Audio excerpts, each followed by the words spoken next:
টপিকটা আমরা ডিসকাস করবো, সেটা হচ্ছে এথিক্যাল হ্যাকিং। সেই এথিক্যাল হ্যাকিংটা কি জিনিস? ওকে, তো আজকের এজেন্ডা আমাদের এটাই থাকবে যে সাইবার সিকিউরিটি এবং এথিক্যাল হ্যাকিং এই দুটো গুরুত্ব কি রয়েছে। সাইবার সিকিউরিটি একটা পুরো কনসেপ্ট বলতে পারো, যেমন আমরা জানি আইটি ইন্ডাস্ট্রি। সো আইটি ইন্ডাস্ট্রিতে ডিজাইনিংও থাকে, ডেভেলপমেন্টও থাকে, সেখানে সফটওয়্যারের কাজ হয় প্লাস হার্ডওয়্যারের কাজ হয়, ঠিক আছে, যেখানে টেকনিক্যাল তোমার কাজ হয় কিছু, সেখানে তোমার লিড বা মার্কেটিংয়ের কাজ হয়। ওটা একটা পুরো সমস্ত কিছু টপিক নিয়ে একটা কিন্তু ইন্ডাস্ট্রি তৈরি হয়, সেটা হচ্ছে আইটি।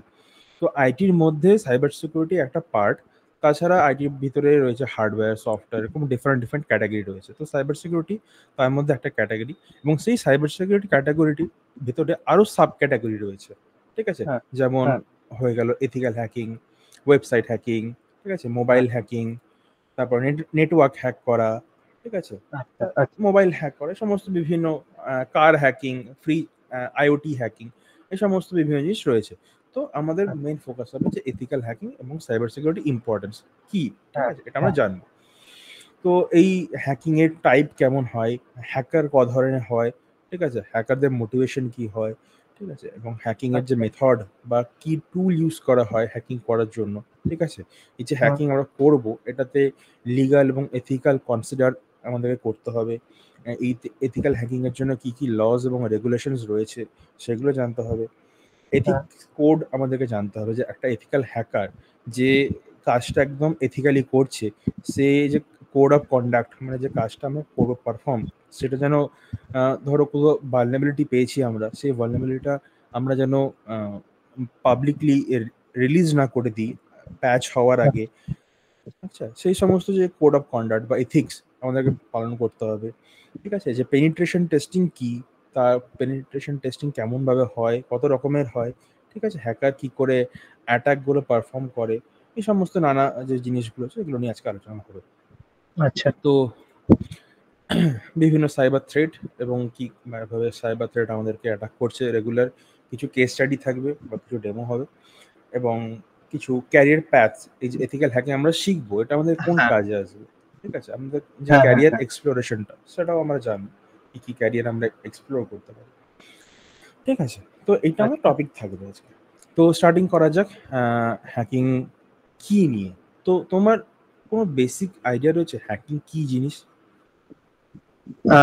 আপাতত যেটা মানে যতটুকুনি আমি জানি সেটা হচ্ছে হ্যাঁ, যে ওই কোনো একটা সার্ভার থেকে কোনো ইনফরমেশন নিয়ে সেটাকে ইউজ করা আর কি, মানে কোনো সিকিউরড সার্ভারও হতে পারে, এমনি সার্ভার হতে পারে, হুম হুম, ইনফরমেশনটাকে কোনো রকম ভাবে সেই সিকিউরিটিটাকে মানে সেই সিকিউরিটি থ্রেটটাকে উঠিয়ে সেই হ্যাঁ, ইনফরমেশনটাকে নেওয়া, এটাকে হ্যাকিং, মানে এটুকুনি আমি জানি আর কি। ঠিক ঠিক, কোনো অসুবিধা নেই, তোমার কনসেপ্টটা ঠিক রয়েছে। তাছাড়া আমি কনসেপ্ট আরও ক্লিয়ার করে দিচ্ছি। তো হ্যাঁ, হ্যাকিং, ঠিক আছে, হ্যাকিং যেটা হচ্ছে এটা বহু বছর ধরে হয়ে আসছে, ঠিক আছে, অলমোস্ট 1960 সাল থেকে এই যে হ্যাকিং বা হ্যাকার, এটা এমআইটি অ্যাট আমেরিকাতে মানে হ্যাঁ, ফাউন্ড হয় অ্যাকচুয়ালি, মানে আচ্ছা, নামকরণটা হয় হ্যাকার, ঠিক আছে, অরিজিনেট হয় এখান থেকে। সো আচ্ছা, কারণ আমেরিকাতে আইটি রেভলিউশন বা কম্পিউটার রেভলিউশন, যেমন অ্যাপেলের যে কম্পিউটার বা উইন্ডোজের যে কম্পিউটার, এগুলো কিন্তু আমেরিকা থেকে ফার্স্টে ডেভেলপ হতে থাকে। তো হুম, হ্যাকিং যে মেথড বা প্রোগ্রামিং যে মেথডগুলো, সেগুলো কিন্তু আমেরিকায় বা বাইরের দেশের থেকে আগে শুরু হওয়া। হুম, ইন্ডিয়াতে এই জিনিসগুলো এসেছে একটা টাইমের পরে, যখন আমাদের রেভলিউশন হলো, এই সমস্ত কম্পিউটার রেভলিউশন বা সফটওয়্যার রেভলিউশন, তখন আমরা এই হ্যাকিং টার্মটা নিয়ে জানতে পারি। বাট যে হ্যাকিংটা হয়, তো এই হ্যাকিংয়ে মানেটাই হচ্ছে যে কোনো একটা ভালনারেবিলিটি বলতে পারো, বা পসিবল এন্ট্রি পয়েন্ট, মানে যেখান দিয়ে কোনো একজন হ্যাকার একটা কম্পিউটার সিস্টেমের ভেতরে বা কম্পিউটার নেটওয়ার্কের ভেতরে ঢুকে যেতে পারবে।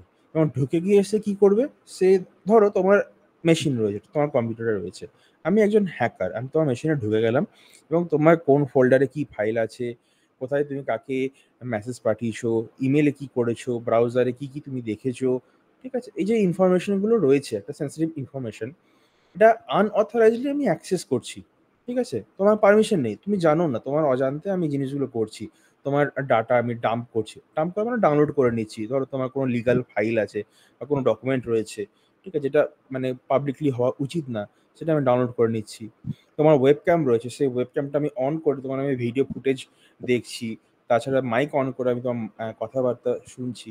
এই যে পসিবল যে এন্ট্রি পয়েন্টগুলো হয়, এই পয়েন্টগুলো থেকে যখন হ্যাকাররা ঢুকে সে কম্পিউটার সিস্টেম বা কম্পিউটার নেটওয়ার্কের মধ্যে যখন এই আনঅথরাইজড কাজগুলো করে, সেটাকে কিন্তু আমরা হ্যাকিং বলি। ঠিক আছে? সেটা আচ্ছা, শুধুমাত্র যে কম্পিউটারের ক্ষেত্রেই সেটা নয়। কম্পিউটারটা মোবাইলও হতে পারে। ঠিক আছে? এটা মানে যে যেকোনো ডিভাইস হতে পারে। ডিভাইস হ্যাঁ, হতে পারে। যেটা হ্যাঁ, ইন্টারনেটের সঙ্গে কানেক্ট হয়। ঠিক আছে? এটা তোমার রাউটারও হতে পারে। বা আচ্ছা, কোনো আইওটি বা স্মার্ট ফ্রিজ, এখন তো স্মার্ট ফ্রিজ বেরাচ্ছে, স্মার্ট এসি বেরাচ্ছে। সেটা এখন হ্যাঁ, মোবাইল থেকে কন্ট্রোলেবল।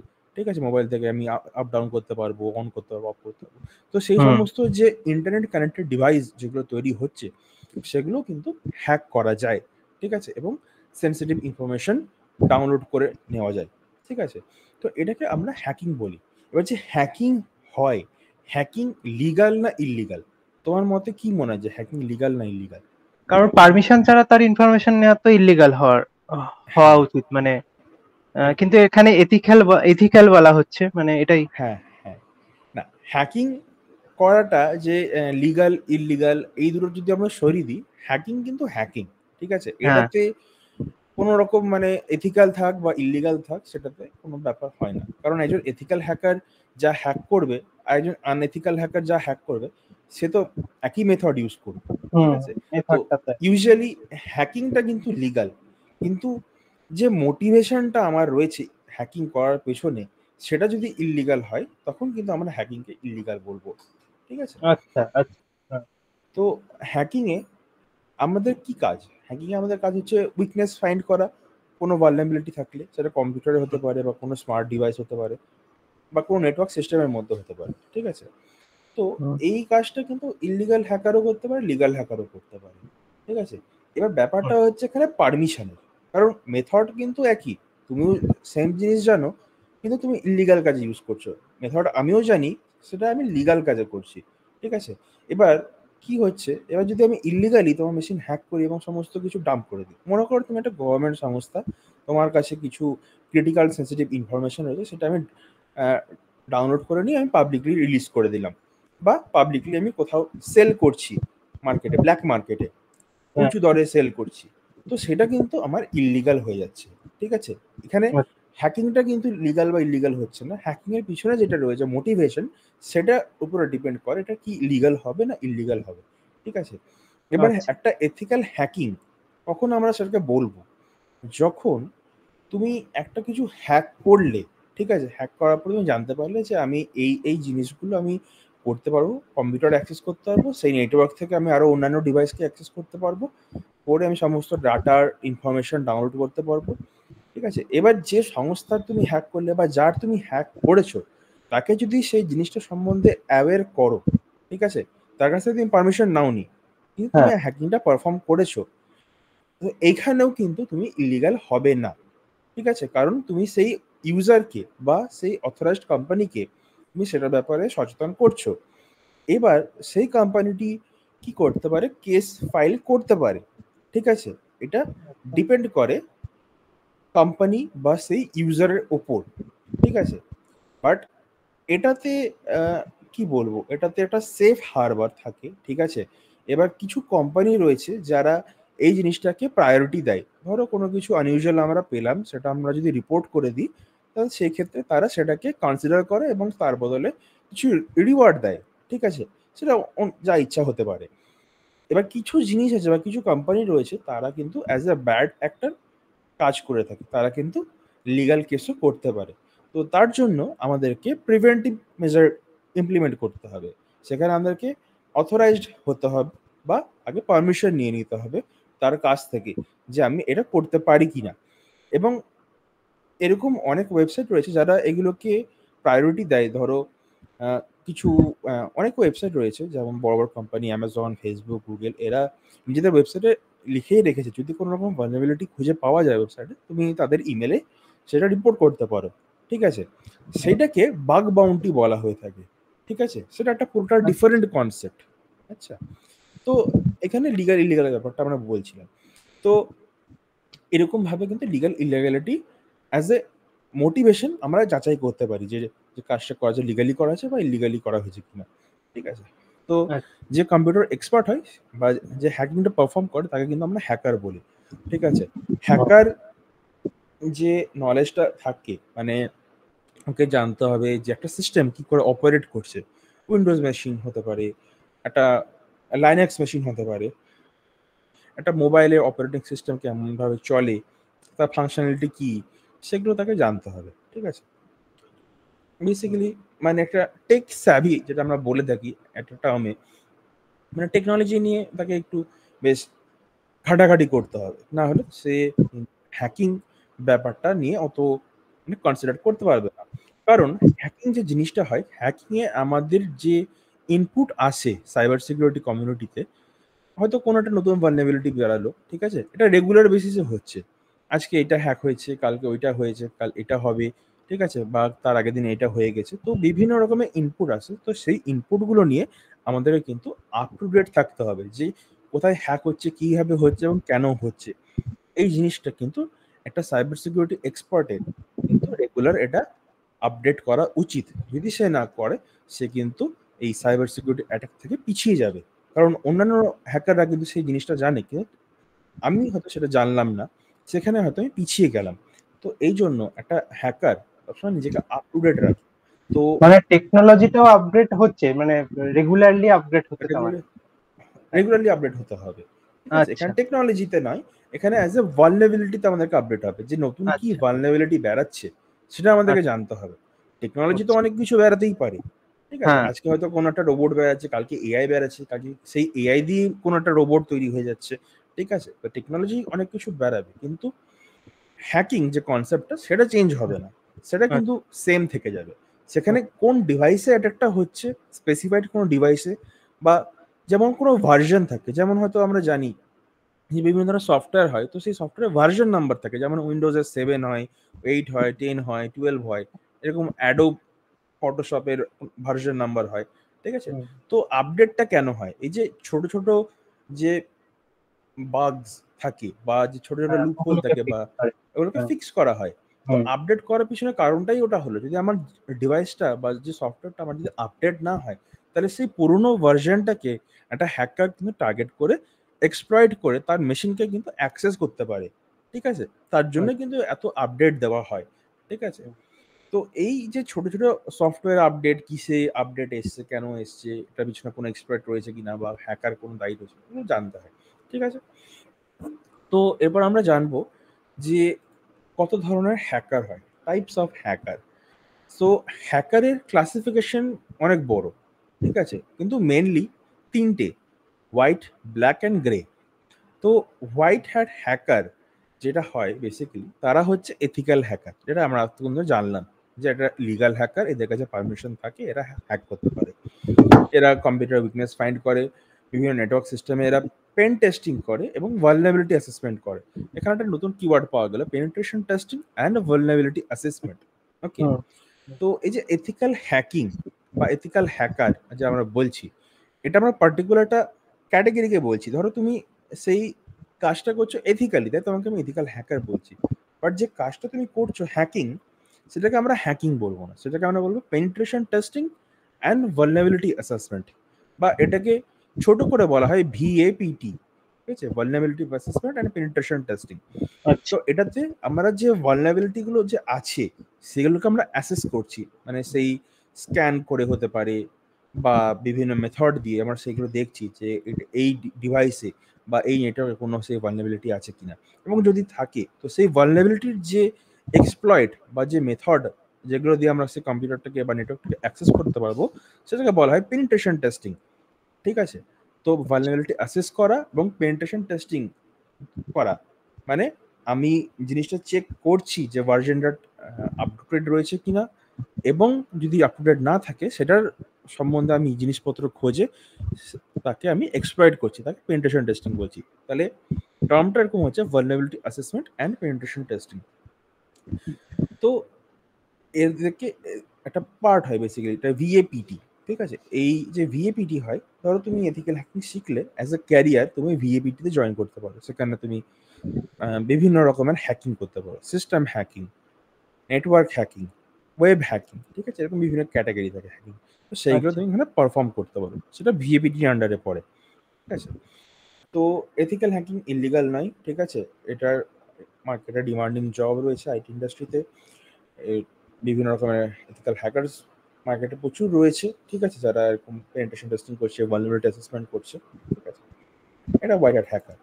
এবার চলে আসছি ব্ল্যাক হ্যাট হ্যাকার, ঠিক আছে। ব্ল্যাক হ্যাট হ্যাকার হচ্ছে, বা এদেরকে আমরা ক্র্যাকারও বলি, বা এদেরকে আমরা ইলিগাল হ্যাকারও বলতে পারি, ঠিক আছে, আনএথিক্যালও বলতে পারি, ঠিক আছে। বাট এদেরকে ব্ল্যাক হ্যাট হ্যাকার হিসেবে আমরা জানি। এদের মেন কাজ হচ্ছে আনঅথরাইজলি অ্যাক্সেস করা কোনো সিস্টেমকে, সেটাকে হার্ম করে দেওয়া, এবং যদি কোনো সেন্সিটিভ ইনফরমেশন থাকে সেটাকে চুরি করে নেওয়া। সেটা যে কোনো ইনফরমেশন হতে পারে, ক্রেডিট কার্ডের ডিটেলস হতে পারে, তোমার পার্সোনাল ইনফরমেশন হতে পারে, ইমেল হতে পারে, নাম হতে পারে, ফোন নাম্বার হতে পারে, কোনো ইম্পর্টেন্ট ডাটাবেস হতে পারে, ঠিক আছে, সেটা সব কিছুই হতে পারে। ব্ল্যাক হ্যাট সবসময়তেই ইলিগাল হয়, ঠিক আছে। এদের ইন্টেনশনই সবসময় খারাপ থাকে। এরা কর্পোরেট ডেটা চুরি করে,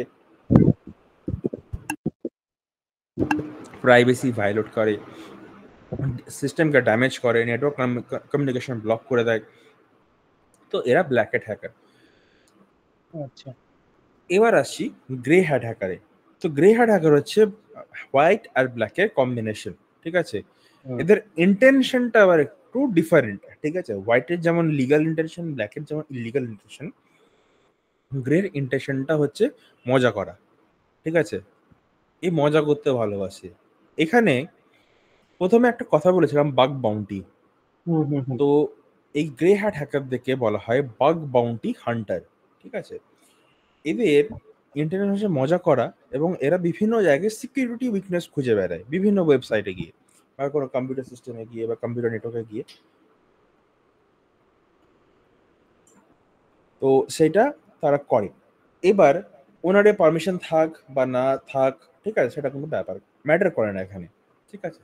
এই যে গ্রে হ্যাট হ্যাকার এটা করছে, এটাতে কি লাভ হয়, বা বাগ বাউন্টি হান্টার যে আমরা এদেরকে বলছি, এটাতে কি হয়? এই যে কোম্পানিকে এরা বিভিন্ন রকমের সিস্টেম টার্গেট করছে, নেটওয়ার্কে টার্গেট করছে, এবং কোনো ভালনারেবিলিটি যদি পায়, সেটাতে তারা কি করে, তারা সেই ভালনারেবিলিটিকে এক্সপ্লয়েট করছে, করে সেটাকে রিপোর্ট করে দিচ্ছে, ঠিক আছে। সে মজা করলো, সেটাকে এক্সপ্লয়েট করলো, ডাটা ডাম্প করলো, ঠিক আছে, ওনারে পারমিশন ছাড়াই বা নলেজ ছাড়াই ওনারে, ঠিক আছে, এবং সেটাকেও রিপোর্ট করে দিল। তার ফলে কি হচ্ছে, এই যে বাগ বাউন্টি আমি বলছি, তো সেই বাগ বাউন্টিতে কি হয়, বিভিন্ন রেঞ্জের বাগ হয়, ঠিক আছে। Critical bug, high bug, medium রেঞ্জের বাগ, লো রেঞ্জের বাগ, এবং ইনফরমেশনাল রেঞ্জের বাগ হয়। তো যদি সে ক্রিটিক্যাল বা হাই ক্যাটাগরি কোনো বাগ রিপোর্ট করে, তার বদলে তাকে একটা মোটা অ্যামাউন্ট টাকা অফার করা হয় অ্যাজ এ রিওয়ার্ড। এটাকে বলা হয় বাগ বাউন্টি। তুমি যদি কোনো বাগ সে কোম্পানিকে ফিক্স করতে সাহায্য করো, বা সেটাকে তুমি কোম্পানির চোখে আঙুল দিয়ে দেখিয়ে দিতে পারো, তো কোম্পানি সেক্ষেত্রে তোমাকে রিওয়ার্ড দিয়ে দেবে। আচ্ছা, তোমাকে মানে অ্যাকনলেজ করে দেবে, ঠিক আছে। এবার অনেক কোম্পানি আছে যারা সোয়াগ দেয়, যে অনেক কোম্পানি আছে যারা তোমাকে সার্টিফিকেশন দেয়, বা ওদের ওয়েবসাইটে হল অফ ফেম থাকে, সেখানে তোমার নাম অ্যাড করে দেবে। বিভিন্ন রকমের যে রিওয়ার্ড রেঞ্জটা হয়, বিভিন্ন রকম হতে পারে, ঠিক আছে। তো এখানে হ্যাকারদের রেপুটেশন ইনক্রিজ হয় মার্কেটে, ঠিক আছে। তো গ্রে হ্যাট হ্যাকার হচ্ছে এটাই, এদের ইন্টেনশন হচ্ছে মজা করা, কিন্তু অ্যাজ এ টাইম এরা কিন্তু আর্নিংও করছে, ঠিক আছে। তো এখন যদি মার্কেটে তুমি নতুন ওয়ার্ড খোঁজো যে বাগ বাউন্টি কোর্স, তো এই গ্রে হ্যাট হ্যাকিং যে মেথডটা, মানে যে কোম্পানিকে অ্যাপ্রোচ করে রিপোর্ট করা, এগুলো করা, তো সেগুলোই শেখানো হয়। সেখানে তুমি একজন ফুল টাইম বেসিসে, লাইক এটা পার্ট টাইম কাজ বলতে পারো, but as a full time তুমি যদি ডাইভ করো এখানে, তাহলে কিন্তু এখান থেকে তুমি বেশ ভালো ইনকাম করতে পারো, ঠিক আছে। এটা ডিপেন্ড করে নলেজ এবং স্কিলের উপরে পুরোটাই, ঠিক আছে। এটা তুমি করতে পারবে কি পারবে না তার উপর, এবং এক্সপিরিয়েন্সের উপর ডিপেন্ড করে এটা। তো এটা হচ্ছে গ্রে হ্যাট হ্যাকার বা বাগ বাউন্টি হান্টার। তাছাড়া কিছু আরো হ্যাকার রয়েছে, ঠিক আছে, যেমন বলা হয় রেড হ্যাট হ্যাকার, ঠিক আছে। এরা ব্ল্যাক অ্যান্ড হোয়াইটের কম্বিনেশনই হয় এরা, কিন্তু এরা government agency, military hub, secret information hub, এদের জন্য কাজ করে থাকে। ব্লু হ্যাট হ্যাকার রয়েছে, এরা বিভিন্ন রকম বাগ টেস্টিং করে থাকে, ঠিক আছে। তো এদেরকে ব্লু হ্যাট হ্যাকার বলা হয়, কারণ মাইক্রোসফট থেকে ব্লু হ্যাট সার্টিফিকেশন করতে হয়, ঠিক আছে। তো এই যে ব্লু হার্ট সার্টিফিকেশন করলে তুমি কোনো একটা ফার্মের সঙ্গে বা যুক্ত হতে পারো, যেখানে হয়তো কোনো স্টার্ট আপ কোম্পানি তার ওয়েবসাইট বা প্রোডাক্ট লঞ্চ করবে। তো সেই সমস্ত ওয়েবসাইট বা প্রোডাক্টকে সেখানে তারা কনসাল্টিং ফার্মকে দিয়ে দেয়, যে প্রায় লঞ্চের সময়তে যাতে কোনো রকম ডিসরাপশন না হয়, লাইক সাইট যাতে ডাউন না হয়, কেউ অ্যাটাক করে দিল সাইটে, সেটা যেন না হয়, বা বিভিন্ন রকমের যে এক্সপ্লয়েট বা ভালনারেবিলিটি সেগুলো যেন আগেই মিটিগেট করে দেওয়া হয়, যাতে আমরা যেদিন লঞ্চ করছি সেদিন যেন কোনো রকম প্রবলেম ক্রিয়েট না হয়। প্রবলেম ক্রিয়েট হলে কিন্তু এবার একটা কোম্পানির অনেক কিছু থাকে, শেয়ার থাকে, প্রোডাক্ট রিলেশন থাকে বিভিন্ন কোম্পানির সঙ্গে, বিভিন্ন ইনভেস্টাররা থাকে। তো সেখানে একটা প্রেস্টিজ লস হওয়ার একটা ব্যাপার থাকে। তো সেটা সিকিউর করার জন্য এটা ব্লু হ্যাট হ্যাকারদেরকে অ্যাপ্রোচ করে। সরি।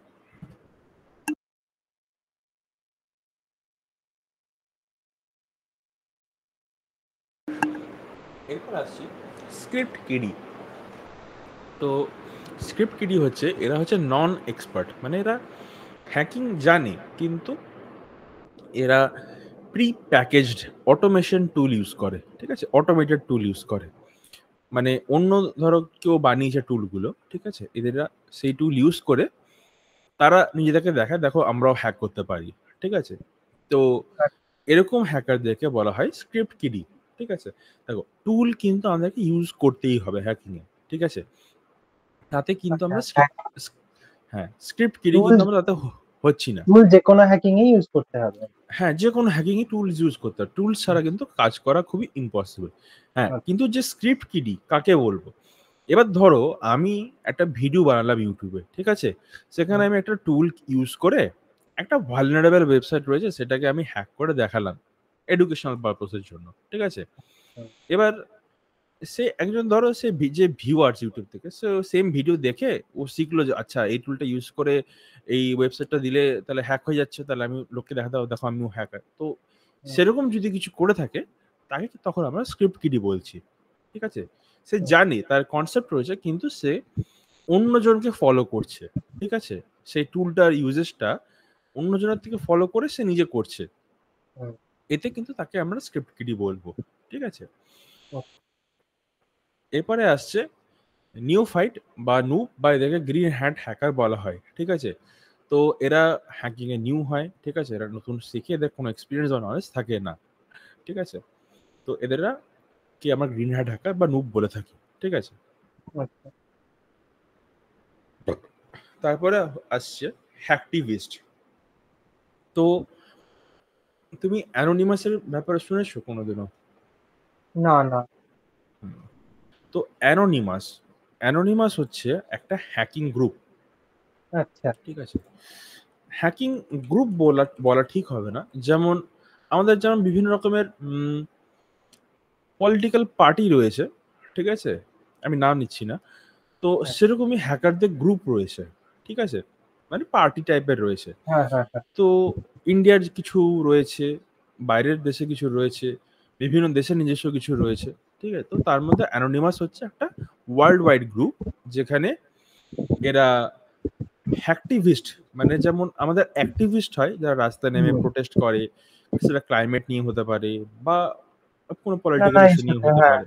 হ্যাঁ। হ্যাঁ, তো সেরকমই হ্যাকটিভিস্ট হয়, ঠিক আছে। আচ্ছা তো এই হ্যাকটিভিস্টে এই বিভিন্ন গ্রুপের হ্যাকাররা পার্টিসিপেট করে এবং কি করে, তারা ধরো কোনো আইডিওলজি বা কোনো সোশ্যাল কোনো জিনিস বা কোনো রিলিজিয়াস জিনিস বা কোনো পলিটিক্যাল জিনিস যাদের পছন্দ হলো না, তো তাদের প্রতিবাদ করার জন্য এরা কি করে, বিভিন্ন বড় বড় গভর্নমেন্ট যে সংস্থা রয়েছে তাদের যে ওয়েবসাইট রয়েছে, সেই ওয়েবসাইটকে এরা হ্যাক করে, করে নিজেদের যে পলিটিক্যাল মেসেজ রয়েছে, ঠিক আছে, সেই মেসেজটাকে কিন্তু তারা ওয়েবসাইটের পেজে লাগিয়ে দেয়। যেমন এখানে তুমি দেখতে পাচ্ছ একটা ওয়েবসাইট খুলেছে উইকিপিডিয়া, সেখানে বিভিন্ন জিনিস তুমি পড়তে পারছো। তো যখন ওরা হ্যাক করে ডিফেস করছে বা ওয়েবসাইটটাকে পুরো চেঞ্জ করে দিচ্ছে এবং তাদের মেসেজ দেখাচ্ছে, তখন এটা কিরকম হবে, এটা পুরো কালো হয়ে যাবে, ঠিক আছে, এবং তাতে বড় বড় করে মেসেজ লেখা থাকবে, তারা এই ইস্যুর জন্য প্রতিবাদ করছে বা হ্যাক করেছে ওয়েবসাইটটাকে, সেটা হলে ক্লিয়ারলি ডিফাইন করা থাকবে। তো সেইটাকে যে হ্যাকিং করা হয় বা ওটাকে বলা হয় ডিফেসমেন্ট, ঠিক আছে। তো ডিফেসমেন্টটা হচ্ছে ওয়েবসাইটটাকে হাইজ্যাক করে নেওয়া, ঠিক আছে, মানে যে কন্টেন্টটা তুমি দেখছিলে সেই কন্টেন্টটা তুমি দেখতে পাবে না। তখন হ্যাকার যে মেসেজটা লিখে রেখেছে, এরকম লেখা থাকতে পারে হ্যাকড বাই কোনো একজনের নাম, মানে ওদের একটা কোড নেম হয়, সেই কোড নেম সে লাগাতে পারে, দিয়ে সে তার কোনো রকম ইস্যু যদি থাকে সেটা লিখতে পারে, ব্রডকাস্ট করতে পারে। ঠিক আছে, তো এটা ডিপেন্ড করে কি জন্য হ্যাক করছে।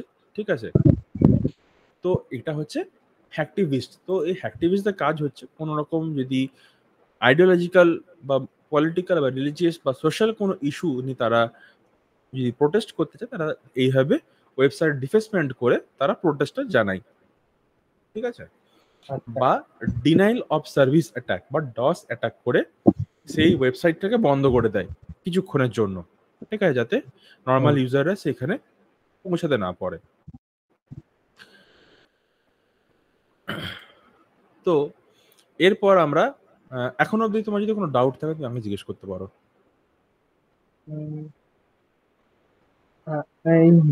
গ্রে হ্যাট, যেটা গ্রে হ্যাটের মধ্যে তাহলে হোয়াইট হ্যাটও পড়ছে, তাই তো? মানে আমাদের ধরুন যারা কাজ করছে হ্যাকিং এ, তার মানে গ্রে হ্যাটই ম্যাক্সিমাম তারা কাজ যেটা করে। একদম একদম। আচ্ছা আচ্ছা।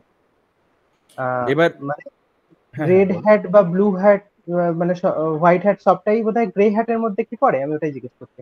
না, রেড হ্যাট ব্লু হ্যাট এগুলো ডিফারেন্ট ক্যাটাগরি। ঠিক আছে, এবং এখানে বিভিন্ন রকমের কথা ওঠে যে রেড টিমিং, ব্লু টিমিং, পার্পল টিমিং। ঠিক আছে, এখানে 3 ধরনের টিম থাকে। এটা হচ্ছে রেড টিমিং। ঠিক আছে, যদি তোমাকে দেখাই তো দেখতে পাবে যে রেড টিমের যে কাজ হচ্ছে সিকিউরিটি আইডেন্টিফাই করা। ঠিক আছে, ইস্যুস যেগুলো থাকে সেগুলো কোথায় হতে পারে, নেটওয়ার্ক অ্যাপ্লিকেশনে হতে পারে, পিপল মানে সোশ্যাল ইঞ্জিনিয়ারিং হতে পারে, বা ফিজিক্যাল অ্যাসেটের উপরে হতে পারে। ঠিক আছে, এদেরকে কিন্তু রেড টিমার বলা হয়ে থাকে। ঠিক আছে, যারা এই কাজগুলো করছে। এবার যদি তোমাকে ব্লু টিমিং দেখাই, তাহলে তুমি দেখবে যে ব্লু টিম কি। এক সেকেন্ড, এই যে ব্লু টিমের কাজ হচ্ছে ইনসিডেন্ট রেসপন্স করা। ঠিক আছে, incident response consultant guide the IT security team on wire to make improvements to stop sophisticated type of cyber attack and threat. এবার যে এত যে আমরা শিখছি, ঠিক আছে, যে হ্যাকিং এ কি করে খুঁজতে হয়, বা ঠিক আছে কোথায় ভালনারেবিলিটি রয়েছে, এই সমস্ত যেগুলো আমরা দেখছি। ঠিক আছে, তো যে ব্লু টিমিংটা থাকে, ব্লু টিমিং হচ্ছে যদি রেড টিম আর ব্লু টিমকে খুলে দেওয়া হয়, রেড টিম করে অফেন্সিভ সিকিউরিটি, মানে অফেন্সিভলি ও হ্যাক করছে। ব্লু টিম কি করছে, ও ডিফেন্সিভলি সিকিউর করছে, মানে ডিফেন্ড করছে। যেমন গোল, মানে ফুটবল খেলায় যেমন ডিফেন্ডারের যেমন গোলকিপার থাকে আর প্লেয়াররা স্ট্রাইক করছে, সেরকমই ব্লু টিম হচ্ছে গোলকিপার, রেড টিম হচ্ছে স্ট্রাইকার। ঠিক আছে, রেড টিম হ্যাক করবে আর ব্লু টিম ডিফেন্ড করবে। কাদের থেকে ডিফেন্ড করবে? যারা ব্ল্যাক হ্যাট হ্যাকার তাদের থেকে ডিফেন্ড করবে। তো এখানে একটা ক্যারিয়ার অপশন আছে যেটা হচ্ছে সক SOC, সক অ্যানালিস্ট বলা হয় এদেরকে। ঠিক আছে, যেমন আমরা এথিক্যাল হ্যাকার জানলাম যে এথিক্যাল হ্যাকাররা কি করে, তো এথিক্যাল হ্যাকাররা কিন্তু রেড টিম ক্যাটাগরিতে পড়ে। ঠিক আছে, ব্লু টিমে কিন্তু এথিক্যাল হ্যাকার পড়ে না, এখানে পড়ে সক অ্যানালিস্ট। ওকে, যদি তোমাকে সক এর ব্যাপারে একটু বলি, সক হচ্ছে এরা কন্টিনিউয়াসলি মনিটর করে এবং পোটেনশিয়াল যে থ্রেট থাকে বা ট্রায়াজ থাকে বা যে অ্যালার্ট গুলো থাকে সেগুলোকে তারা এসকেলেট করে। ঠিক আছে, কারণ একটা কোম্পানি ওয়েবসাইটের উপরে তো অনেক রকমের অ্যাটাক হতে পারে। কারণ এই যে বাগ বাউন্টি যেটা বললাম, তার মানে কোম্পানি অ্যালাউ করছে তুমি অ্যাটাক করো আমার সাইটে, তাই তো? তো এই যে অ্যাটাকটা হচ্ছে বা কোনো একটা ইলিগাল হ্যাকার যখন অ্যাটাক করছে, তো সেটা একটা মনিটরিং টুলের মধ্যে চলে আসে। ঠিক আছে, একটা টুল রয়েছে, মানে সক মনিটরিং টুল হয়, সেগুলো বিভিন্ন ধরনের টুল হতে পারে। তো সেই টুলের মধ্যে লগ স্টোর হয় যে কোথায় অ্যাটাক হচ্ছিল, কোথায় মাল্টিপল রিকোয়েস্ট এসছে, কোথায় টেস্ট করা হচ্ছিল বারবার। ঠিক আছে, কোনো প্যাটার্ন লক্ষ্য করা হয়েছে কিনা, ঠিক আছে, বা কোথাও ডস অ্যাটাক হচ্ছে কিনা, এই জিনিসগুলো কিন্তু একটা সক অ্যানালিস্টরা কভার করে। ঠিক আছে, সেটা কিন্তু ব্লু টিমের ক্যাটাগরি, মানে ওরা ডিফেন্স করছে। এবার দেখে নিল রিয়েল টাইমে, ওরা মনিটর করে রিয়েল টাইমে। ঠিক আছে, রিয়েল টাইমে ওরা চেক করছে, কিন্তু রিয়েল টাইমে মানে নোটিফিকেশন আসে যে কেউ অ্যাটাক করছে কিনা বা কিছু হচ্ছে কিনা। ঠিক আছে, তো তারা তখন সেই জিনিসটাকে এসকেলেট করে দেয় রেড টিমের কাছে, যে তুমি চেক করো যে এখানে কোনো প্রবলেম রয়েছে কিনা এই স্পেসিফিক জায়গাতে। ঠিক আছে, তো এরা ডিফেন্ডাররা কি করছে, স্ট্রাইকারকে বলে দিচ্ছে এখানে তুমি চেক করতে হবে তোমাকে। ঠিক আছে। এবং ডিফেন্সিভের মধ্যে বিভিন্ন রকমের ইনসিডেন্ট রেসপন্স থাকে, থ্রেট হান্টিং থাকে এবং ডিজিটাল ফরেনসিক্স থাকে। এবার ধরো যে ডিজিটাল ফরেনসিক্স এটাও কিন্তু একটা ক্যাটাগরি সাইবার সিকিউরিটির মধ্যে। ঠিক আছে, ফরেনসিক্স তুমি শুনে থাকবে, যেমন কলকাতা লালবাজার পুলিশের ফরেনসিক টিম রয়েছে। তো সেরকমও কিন্তু সাইবার সিকিউরিটিতে ফরেনসিক ডিপার্টমেন্ট থাকে। ঠিক আছে, এটা ডিজিটালি অপারেট করে।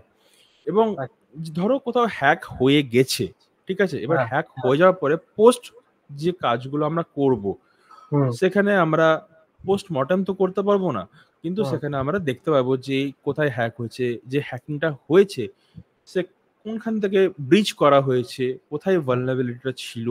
তো এই যে কাজগুলো হয় বিভিন্ন ক্লু খুঁজে বের করা, সেটা কিন্তু ডিজিটাল ফরেনসিক্স করে এবং দেখে যে কোন আইপি থেকে অ্যাটাক করা হয়েছে, সে আইপিটার ব্যাপারে তারা জানার চেষ্টা করে, বা তারা কোনো মানে ভুল করে কোনো ট্রেস ছেড়ে গেছে কিনা তাদের সম্বন্ধে। তো সেই কাজগুলো কিন্তু ব্লু টিমের আন্ডারে করা হয়। ঠিক আছে, তো রেড টিমের আন্ডারে অনেক রকম হয়, অফেন্সিভ সিকিউরিটি থাকে, এথিক্যাল হ্যাকিং হয়, এক্সপ্লয়েটিং ভালনারেবিলিটি থাকে, পেন টেস্টিং করা হয়, ব্ল্যাক বক্স টেস্টিং করা হয়, সোশ্যাল ইঞ্জিনিয়ারিং অ্যাটাক করা হয়, ওয়েব অ্যাপ স্ক্যানিং করা হয়। ঠিক আছে, ব্লু টিমেতেও কিন্তু এরকমই ডিফেন্সিভ কাজ করা হয়, ইনফ্রাস্ট্রাকচার প্রোটেক্ট করা, ড্যামেজ কন্ট্রোল করা, ইনসিডেন্ট রেসপন্স করা, অপারেশনাল সিকিউরিটি, থ্রেট হান্ট করা, ডিজিটাল ফরেনসিক, এই সমস্ত কাজগুলো হয়ে থাকে। এবং যদি তোমাকে বলা হয় যে পার্পেল টিমিং, এবার এটা একটা কিন্তু নতুন টার্ম। এরা কি করে, এদের কাজ হচ্ছে ফেসিলিটি যেটা আছে সেটাকে ইমপ্রুভ করা। পার্পেল টিমের কাজ, এরা ডাটা অ্যানালাইসিস করে, কোথায় কি কি গ্যাপ রয়েছে সেটাকে এরা ফিল করে। ঠিক আছে, রেড এবং ব্লু এর স্কিল টেস্ট করে, সিস্টেমকে ইমপ্রুভ করে, সিকিউরিটিতে বিভিন্ন কোলাবোরেটিভ সফটওয়্যার বা কোলাবোরেটিভ রিসার্চারদেরকে নিয়ে এসে বিভিন্ন যে ইমপ্রুভমেন্ট সেগুলো কিন্তু পার্পেল টিমিং করে থাকে। ঠিক আছে, এরা হচ্ছে বেসিক্যালি সবকিছু ফাংশন মেনটেনেন্স করে কোম্পানি, যে কোনটা দিলে বেশি ভালো হবে, কোনটা ইউজ না করলে কোম্পানির জন্য সিস্টেমেটিক জিনিস রক্ষা পাবে। তো সেই জায়গায় কাজগুলো পার্পেল টিমিং করে থাকে। ঠিক আছে, তো এই যে ক্যাটাগরিটা হোয়াইট, ব্ল্যাক আর গ্রের মধ্যে, ঠিক আছে, যে আমরা হোয়াইটটা বললাম, এই জিনিসটা কিন্তু হোয়াইটের আন্ডারে আসে, রেড, পার্পল, ব্লু।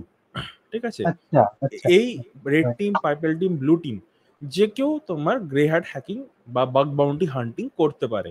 ঠিক আছে, ওইখানে ব্ল্যাক হ্যাট হ্যাকাররাও পারফর্ম করতে পারে, কারণ ইনকাম তো করতে হবে কাউকে।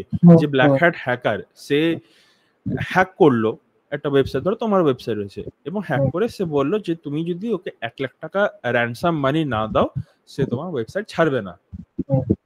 তো সেই টাকাটা পেতে গেলে তোকে খড়গাটি পুরাতে হবে, 2 মাস 3 মাস সময় দিতে হবে, টাকা আসবে, আরো অনেক ঝামেলা, নানান রকম ঝামেলা, পেমেন্ট নেওয়াতে ঝামেলা, বিভিন্ন ঝামেলা থাকে। তো সেটা বিটকয়েনে ট্রান্সফার হবে, সেই টাকা সে তখন ইউজ করতে পারবে না, সে টাকাটা পড়ে থাকবে, তো তাকেও ইনকাম করতে হবে। তো সেই জন্য ব্ল্যাক হ্যাট হ্যাকিং এটাকে ইন্ট্রোডিউস করা হয়েছে। তো ব্ল্যাক হ্যাট হ্যাকার যারা, সরি মানে বাগ বাউন্ডিটাকে ইন্ট্রোডিউস করা হয়েছে। তো ব্ল্যাক হ্যাট হ্যাকাররা কিন্তু নিজের আইডেন্টি ভেরিফিকেশন করে কিন্তু সেটা করতে পারে। ঠিক আছে, এবং বিভিন্ন প্ল্যাটফর্ম থাকে যেমন বাগ ক্রাউড, হ্যাকার ওয়ান, এরা হচ্ছে কিছু বড় কোম্পানি, এরা এই বাগ বাউন্ডারিটাকে অপারেট করে। ঠিক আছে, তো যেমন আমি তোমাকে কিছু প্রোগ্রাম দেখাই, যে প্রোগ্রাম মানে এক second, slash engagement hacker one.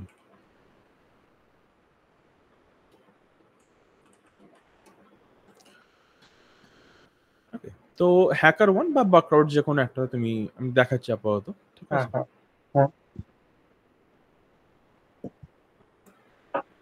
ঠিক আছে, এবার এখানে দেখতে বিভিন্ন রকমের কোম্পানি এখানে লিস্টেড করা আছে এই হ্যাকার ওয়ান কোম্পানি আন্ডারে, জাবিক, জোম্যাটো, গ্রামারলি, কয়েন হ্যাকো, নেটফ্লিক্স, তুমি হয়তো অনেক কোম্পানি জানবে। ঠিক আছে, তো সে সমস্ত কোম্পানিগুলো এই বড় বড় যে সাইবার সিকিউরিটি কোম্পানি এদের কাছে এরা রেজিস্টার করায়। ধরো নেটফ্লিক্স, এটা সবাই জানে। ঠিক আছে, তো নেটফ্লিক্স কি করেছে দেখো, সে তার ওভারভিউ দিয়ে দিয়েছে যে যদি লো ভালনারেবিলিটি থাকে তার জন্য কিন্তু 200 থেকে $500 তাকে সে দেবে, এবং যদি ক্রিটিক্যাল থাকে সেটার ক্ষেত্রে সে $4,000 থেকে $20,000 অবধি তাকে পে আউট দিবে।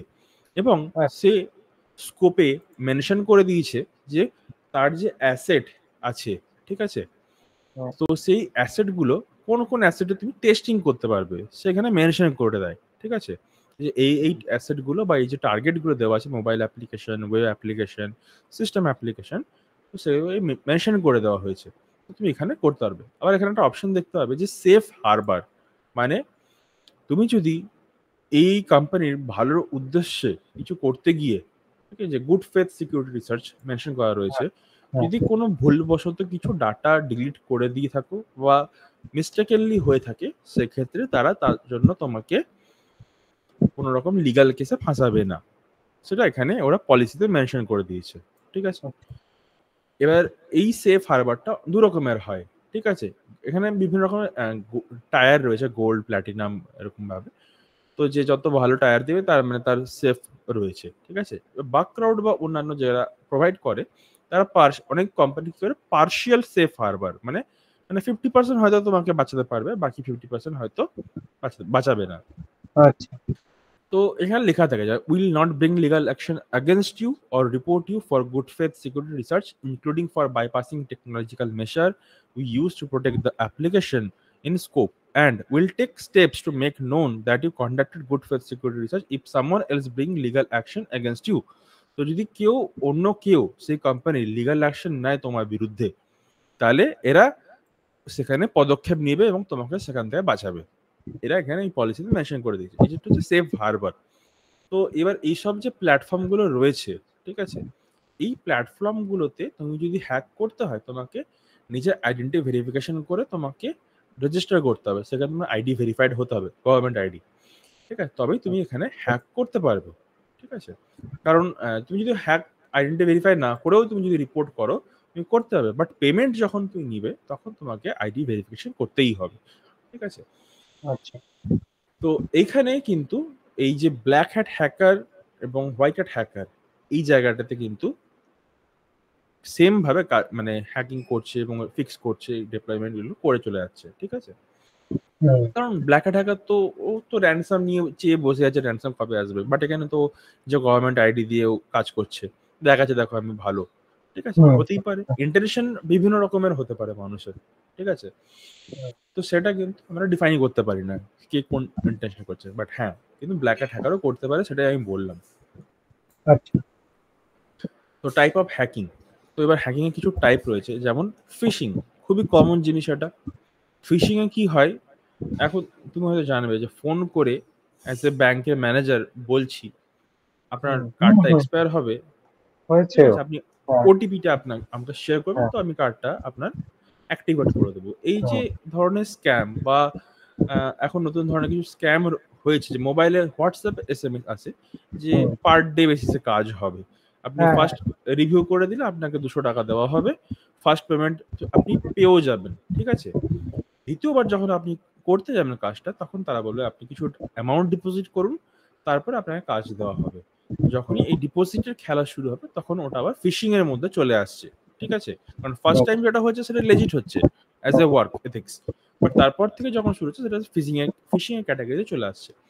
তো এই ফিশিং এ কি করা হয়ে থাকে, ক্রিটিক্যাল ইনফরমেশন চুরি করা হয়, সেখানে ক্রেডিট কার্ড ডিটেলস হতে পারে বা অন্যান্য জিনিস হতে পারে, ঠিক আছে, বা প্রাইভেট ইনফরমেশন হতে পারে, অনেক কিছু হতে পারে। তো এই যে ফিশিংটা, এবার ধরো আমি তোমাকে করলাম ফিশিং, আমি তোমার ক্রেডিট কার্ড ডিটেলস চুরি করতে চাই, তার জন্য আমাকে হয়তো ফোন করতে হতে পারে, এসএমএস করে কোনো অ্যাড, ধরো লিঙ্ক দিলাম, সেখানে তুমি ক্লিক করলে ফোনে কোনো অ্যাপ্লিকেশন ইনস্টল হয়ে গেল, সেটা থেকে আমি অ্যাক্সেস পেতে পারি।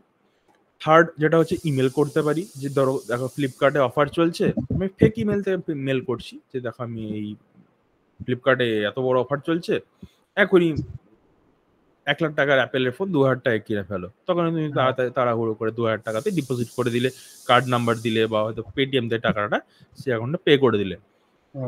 এরকম টাইপের যে ফিশিং যেগুলো হয়, ফেক জিনিস যেখানে আমরা লেনদেন করছি, বা ফিশিং কিন্তু শুধু টাকা পয়সার ক্ষেত্রেই নয়, পাসওয়ার্ড, ইউজার নেম, এগুলোর ক্ষেত্রেও হতে পারে। কারণ অনেকে তো ইন্টারনেট ব্যাংকিং ইউজ করে সার্ভিস, তো তাদের যদি ইউজার নেম বা পাসওয়ার্ড চলে যায়, সেক্ষেত্রে কি হচ্ছে, পুরো অ্যাকাউন্টটাই তাদের হাতে, অ্যাকাউন্টটা হ্যাক হয়ে যাচ্ছে, হ্যাঁ, তাই তো। তো এটাকে বলা হয় ফিশিং। এবার ধরো তোমার নলেজ রয়েছে ফিশিং সম্বন্ধে, এই সমস্ত জিনিস যদি হয় তাহলে আমাকে এখান থেকে বাইরে থাকতে হবে, ঠিক আছে। তো সেখানে আমার কি চান্স, আমি যে অ্যাজ এ হ্যাকার বা অ্যাজ এ স্ক্যামার যে ফিশিংটা করছি তোমার উপরে, সেখানে আমার 50-50 চান্স হতেও পারে, আবার নাও হতে পারে, তাই তো?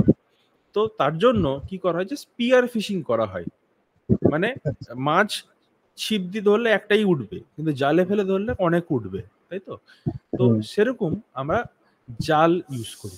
জালটা কিরকম হচ্ছে, এখানে এই যে ফোন নাম্বার বিভিন্ন কোম্পানি কালেক্ট করছে, বিভিন্ন ইমেল কালেক্ট করছে, তো সেই ইমেল বা ফোন নাম্বার যে কোম্পানিগুলো রাখছে, যেমন ধরো ফেসবুক, ধরো এই যে ডেটা কালেক্ট করে, সেগুলো থার্ড পার্টি কোম্পানিকে এরা সেল করে, সেখান থেকে তারা ইনকাম করে।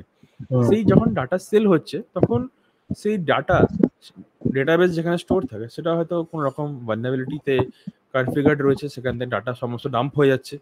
বা এরকম তো অনেক কোম্পানি রয়েছে যার হয়তো সিকিউর করছে কিন্তু সিকিউর থাকছে না, হতেই পারে সেখান থেকে লিক হয়ে যাচ্ছে ডেটা, এবং সেইগুলোকে ইউজ করে লাখ লাখ ডেটা, ইমেল বা ফোন নাম্বার ইউজ করে তারা এরকম continuous scam, mail, social engineering, phishing করার যে কাজগুলো এরা ইমেলের মাধ্যমে, ফোনের মাধ্যমে, জবের মাধ্যমে এরা করছে, ঠিক আছে? এটাকে বলা হয় স্পিয়ার ফিশিং।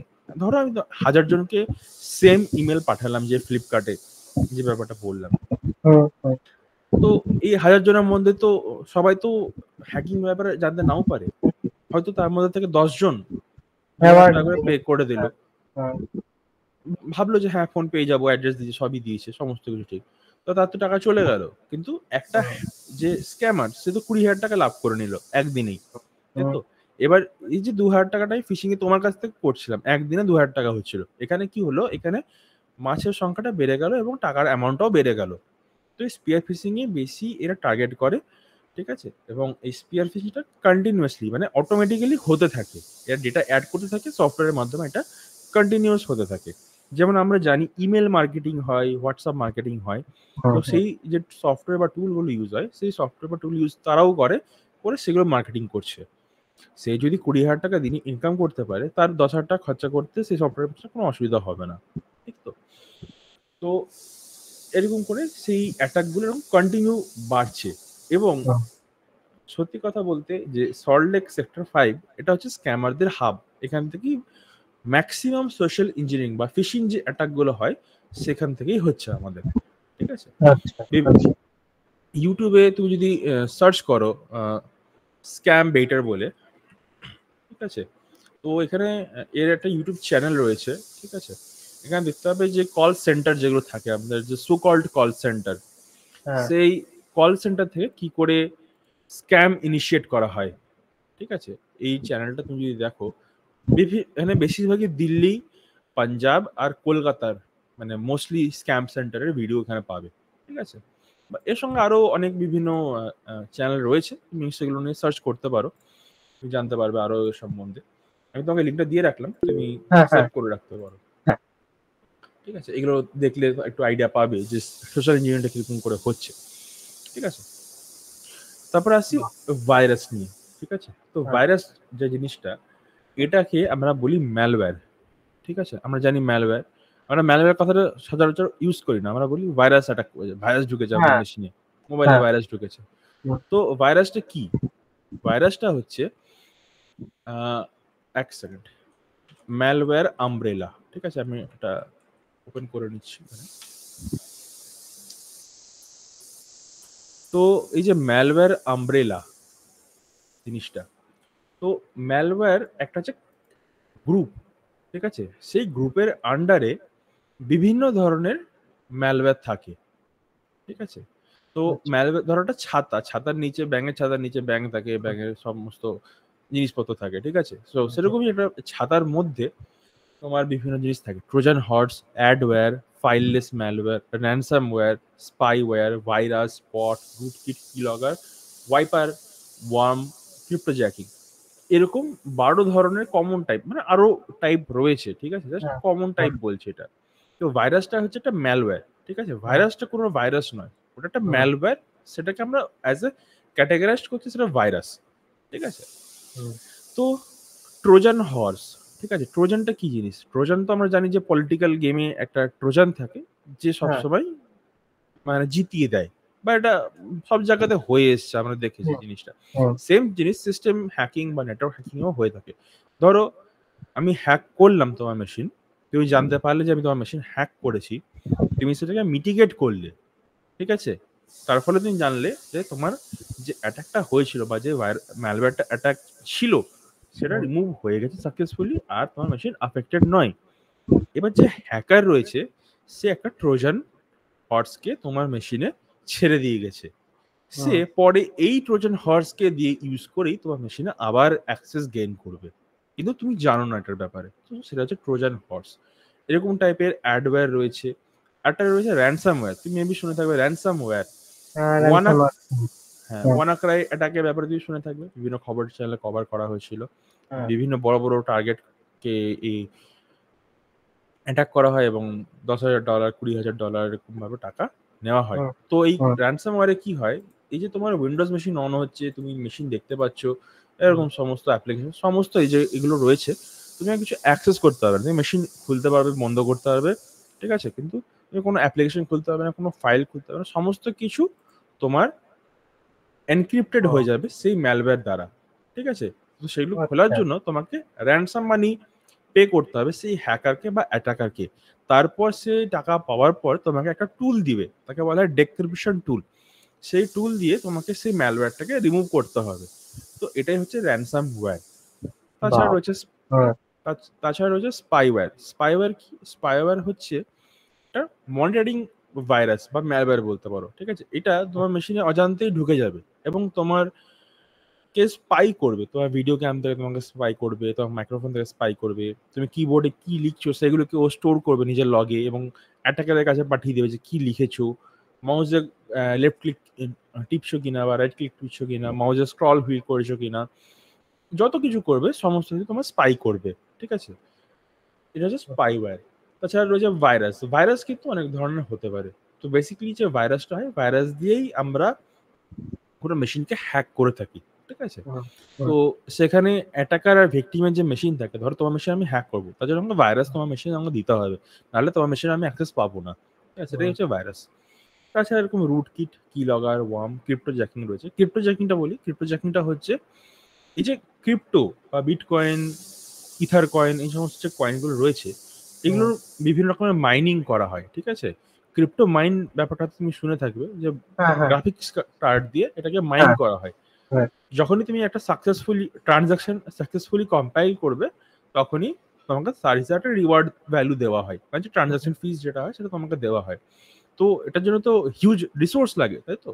তো যে রিসোর্সটা আমার কাছে তো নেই রিসোর্স, তো আমি কি করছি সেটাকে আমি অ্যাজ এ স্প্রেড করছি অ্যাজ এ ম্যালওয়্যার, ঠিক আছে? এবার যখনই সে কিছু ইনস্টল করছে বা খুলছে বা ক্র্যাক ফাইল ডাউনলোড করে ইনস্টল করছে, তখনই সে ক্রিপ্টো জ্যাকারটা তার মেশিনে ইনস্টল হয়ে যাচ্ছে এবং এটা ব্যাকগ্রাউন্ডে সাইলেন্টলি রান করছে।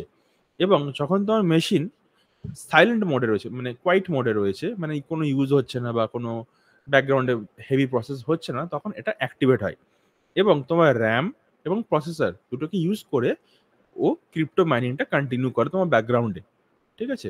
যার ফলে তোমার মেশিনের যে প্রসেসর এবং র্যাম রয়েছে সেটা সবসময় টাস্ক ম্যানেজারে গেলে দেখতে হবে যে ইউজের সবসময় 100% রিচ করে যাচ্ছে, ঠিক আছে? তো এরকম ভাবে ম্যালওয়্যারকে স্প্রেড করে হাজারো হাজারো লাখো লাখো যে মেশিন রয়েছে তাদেরকে এফেক্ট করা হয় এবং সেখান থেকে তারা ক্রিপ্টো মাইন করতে থাকে কন্টিনিউয়াসলি, ঠিক আছে? তো এদেরকে বলা হয় ক্রিপ্টো জ্যাকার। তো এটা হলো ভাইরাস, ঠিক আছে? এরপরে আসছে কুকি থেফট। কুকি থেফট হচ্ছে হ্যাকাররা যখন কোনো ওয়েবসাইটকে এক্সপ্লয়েট করে কোনো ম্যালিশিয়াস কোড দিয়ে, ঠিক আছে? তো এটা হচ্ছে, ধরো তুমি নিশ্চয়ই দেখেছো কোনো ক্র্যাক ফাইল ডাউনলোড করতে গেলে বা কোনো সিনেমা পাইরেটেড ওয়েবসাইট থেকে ডাউনলোড করতে গেলে গাদা গুচ্ছের অ্যাড খোলে তুমি খুলতে গেলে একটা ডাউনলোড বাটনে, কিন্তু একটা খুলে গেল অন্য পেজে নিয়ে চলে গেল, সেখানে একটা অন্য পেজ লোড হয়ে গেল, সেখানে রামি খেলা হচ্ছে বা অন্য কোনো অ্যাড রান করছে ব্যাকগ্রাউন্ডে। আমি করে দেখাচ্ছি না কারণ অনেক রকমের অ্যাড আসতেই পারে, ঠিক আছে? তো সেই যে অ্যাডটা খুলছে, তুমি তো জানো না সেই পেজটার মধ্যে কি রয়েছে বা কি থাকতে পারে, তাই তো? যখন একটা আমি আননোন ওয়েবসাইট খুলে আছে অটোমেটিক্যালি, সেই ওয়েবসাইটে একটা ম্যালিশিয়াস জাভাস্ক্রিপ্ট কোড থাকতে পারে। জাভাস্ক্রিপ্টটা হচ্ছে একটা ল্যাঙ্গুয়েজ একটা, জেএস বলা হয় এটাকে। জাভাস্ক্রিপ্ট। তো এই যে কোডটা যখন ব্রাউজারে এক্সিকিউট হয় তখন সেটা একটা অ্যালার্ট জেনারেট করে বা এটা তোমার ব্রাউজারকে অ্যাফেক্ট করে, যার ফলে কি হয় তোমার ব্রাউজারটা অ্যাফেক্টেড হয়ে যায় এবং সেই অ্যাফেক্টেড ব্রাউজারকে হ্যাকাররা কিন্তু কন্ট্রোল করতে পারে আনটিল আর আনলে যতক্ষণ না তুমি সেই ব্রাউজার থেকে কুইট করে যাচ্ছ। কারণ তুমি কুইট করবে না ওই মুহূর্তে, কারণ তুমি তোমার টার্গেট হচ্ছে ডাউনলোড করা মুভিটাকে, তুমি অ্যাড কাটবে আবার ঢুকবে, অ্যাড কাটবে আবার ঢুকবে, অ্যাড কাটবে আবার ঢুকবে, তোমার ব্রাউজার কন্টিনিউ রান হচ্ছে, ডাউনলোড হচ্ছে, ফাইলটা সেটা তোমার ব্রাউজারেই হচ্ছে। তো ব্রাউজার অফ হওয়াটা একটা মানে সময় সাপেক্ষ ব্যাপার। তো তার মধ্যে থেকে যখন ব্রাউজারটা এক্সিকিউট হয়ে যাবে সেই ম্যালিশিয়াস কোডটা, তখন সেই তোমার যে লগ ইন পাসওয়ার্ড বা যে কুকি, মানে টেম্পোরারি যে কুকি, মানে যখন লগ ইন করো তো সেখানে আমরা রিমেম্বার মি করে দিই, তো সেই যে কুকিটা ওটা টেম্পোরারি এজ এ স্টোর থাকে তোমার ব্রাউজারের মধ্যে। তো সেই কুকি গুলো হ্যাকাররা কিন্তু হাইজ্যাক করে নেয়, সেই কুকি ইউজ করে তারা কিন্তু তোমার অ্যাকাউন্টে লগ ইন করতে পারে, সোজা কথায়। তো এই যে আননোন সাইট আমরা খুলছি, তো সেই আননোন সাইটে আমরা যেটা জানি না সেখানে কিন্তু এরকম ম্যালিশিয়াস কোড যদি ইনজেক্ট হয়ে যায় সেখান থেকে তোমার ব্রাউজার কিন্তু এফেক্ট হতে পারে, ঠিক আছে। তার জন্য বিভিন্ন রকমের অ্যাড গার্ড ইউজ করা, যেমন আমরা অ্যাড ব্লকার ইউজ করি, ঠিক আছে। কেন করি? তো যাতে এই আননোন অ্যাড গুলো যাতে ওপেন না হয়, ঠিক আছে, বা পেজে আমরা না যাই, ঠিক আছে। তো এটা হচ্ছে কুকি থেফট। এরপর আসছি ডিডস এ, ঠিক আছে, ডিস্ট্রিবিউটেড ডিনায়াল অফ সার্ভিস বলা হয়। এই হ্যাকিং টেকনিকে হ্যাকারদের মেন ইন্টেনশন হচ্ছে যে ওয়েবসাইটটা রান করছে সেটাকে টেম্পোরারি বন্ধ করে দেওয়া, ঠিক আছে। এবার ধরো তুমি একটা নতুন দোকান খুলেছো, সেই দোকানটাকে তুমি ডিজিটালাইজড করছো, তোমার ওয়েবসাইট রয়েছে, ধরো মিষ্টির দোকান করেছো, ঠিক আছে। তোমার ওয়ার্কিং আওয়ার হচ্ছে সকাল 9টা থেকে রাত্রি 10টা অবধি, ঠিক আছে। এবার তুমি এটাকে ডিজিটালি নিয়ে গেলে, যে ওয়েবসাইট করলে বানালে সেখানে কেউ লোকে এসে অনলাইনে অর্ডার করতে পারবে, ঠিক আছে। এবার অ্যাজ একটা স্মল বিজনেসম্যান তোমার তো হিউজ ক্যাপিটাল নেই যে তুমি ইনভেস্ট করবে সেই ওয়েবসাইটের উপরে। তুমি একটু চাইবে যে হ্যাঁ একটা কম অল্প সাপেক্ষ জিনিসের মধ্যে আমার হলে আমার ব্যবসাটা চলে। তো এই যে অল্প সাপেক্ষ জিনিসটা, এই যে সেই অল্প সাপেক্ষতে যে ওয়েবসাইটটা তৈরি করতে আমাদের কি লাগে? হোস্টিং লাগে, যেখানে আমাদের ওয়েবসাইটটা থাকবে, তাই তো। তো এই যে হোস্টিং এর মধ্যে বিভিন্ন রকমের প্যাকেজ থাকে, ঠিক আছে। হয়তো একটা প্যাকেজ ধরো 500 টাকা সে মান্থলি নিচ্ছে তোমার ওয়েবসাইটে রান করানোর জন্য, সে তোমাকে বলেছে যে আমি 2 GB হার্ড ডিস্ক তোমাকে স্পেস দিব, মেমোরি দিব 2 GB মেমোরি। র্যামের কথা সে বলেনি, একটা র্যাম মানে চলে যাওয়ার মতো র্যাম তোমাকে দেবে, ঠিক আছে। এবং সেখানে ব্যান্ডউইথ বলে একটা জিনিস মেনশন করা থাকে, ঠিক আছে। এই তোমাকে আমি একটা ওয়েবসাইটে নিয়ে যাই যে চিপ হোস্টিং ইন ইন্ডিয়া, ঠিক আছে। আমি একদম চিপ দেখাচ্ছি তোমাকে, ঠিক আছে। যদি একটা চিপ ওয়েবসাইট খোলা হয়, ধরে নিলাম এটাই, ঠিক আছে, যে 349 টাকা ইয়ারলি দিচ্ছে, ঠিক আছে। এই যে চিপ হোস্টিং 500 টাকা প্রত্যেক বছরে তোমাকে কি দিবে? একটা ওয়েবসাইট হোস্ট করতে দিবে, তোমাকে 500 MB স্টোরেজ দিবে, ব্যান্ডউইথ এবং ট্রাফিক এ তোমাকে আনলিমিটেড দিবে, ঠিক আছে। এবার অনেক ওয়েবসাইট রয়েছে তারা আনলিমিটেড ট্রাফিক দেয় না, হয়তো বললো 1 TB ব্যান্ডউইথ দিব, মানে 1 TB ডাটা, মানে ইনকামিং বা আউটগোয়িং এ যে আমরা যেমন ওয়াইফাই ইউজ করি সেখানে ডাটা যেমন বলা থাকে আনলিমিটেড, মানে তুমি যত ইচ্ছা টিবি ডাটা ইউজ করতে পারো, 1 TB 2 TB 3 TB, কোনো ইউজেজ লিমিট নেই। সেটা যদি মেনশন থাকে ব্যান্ডউইথটাতে, ঠিক আছে, যে তুমি 1 TB অবধি ম্যাক্স করতে পারবে, ঠিক আছে।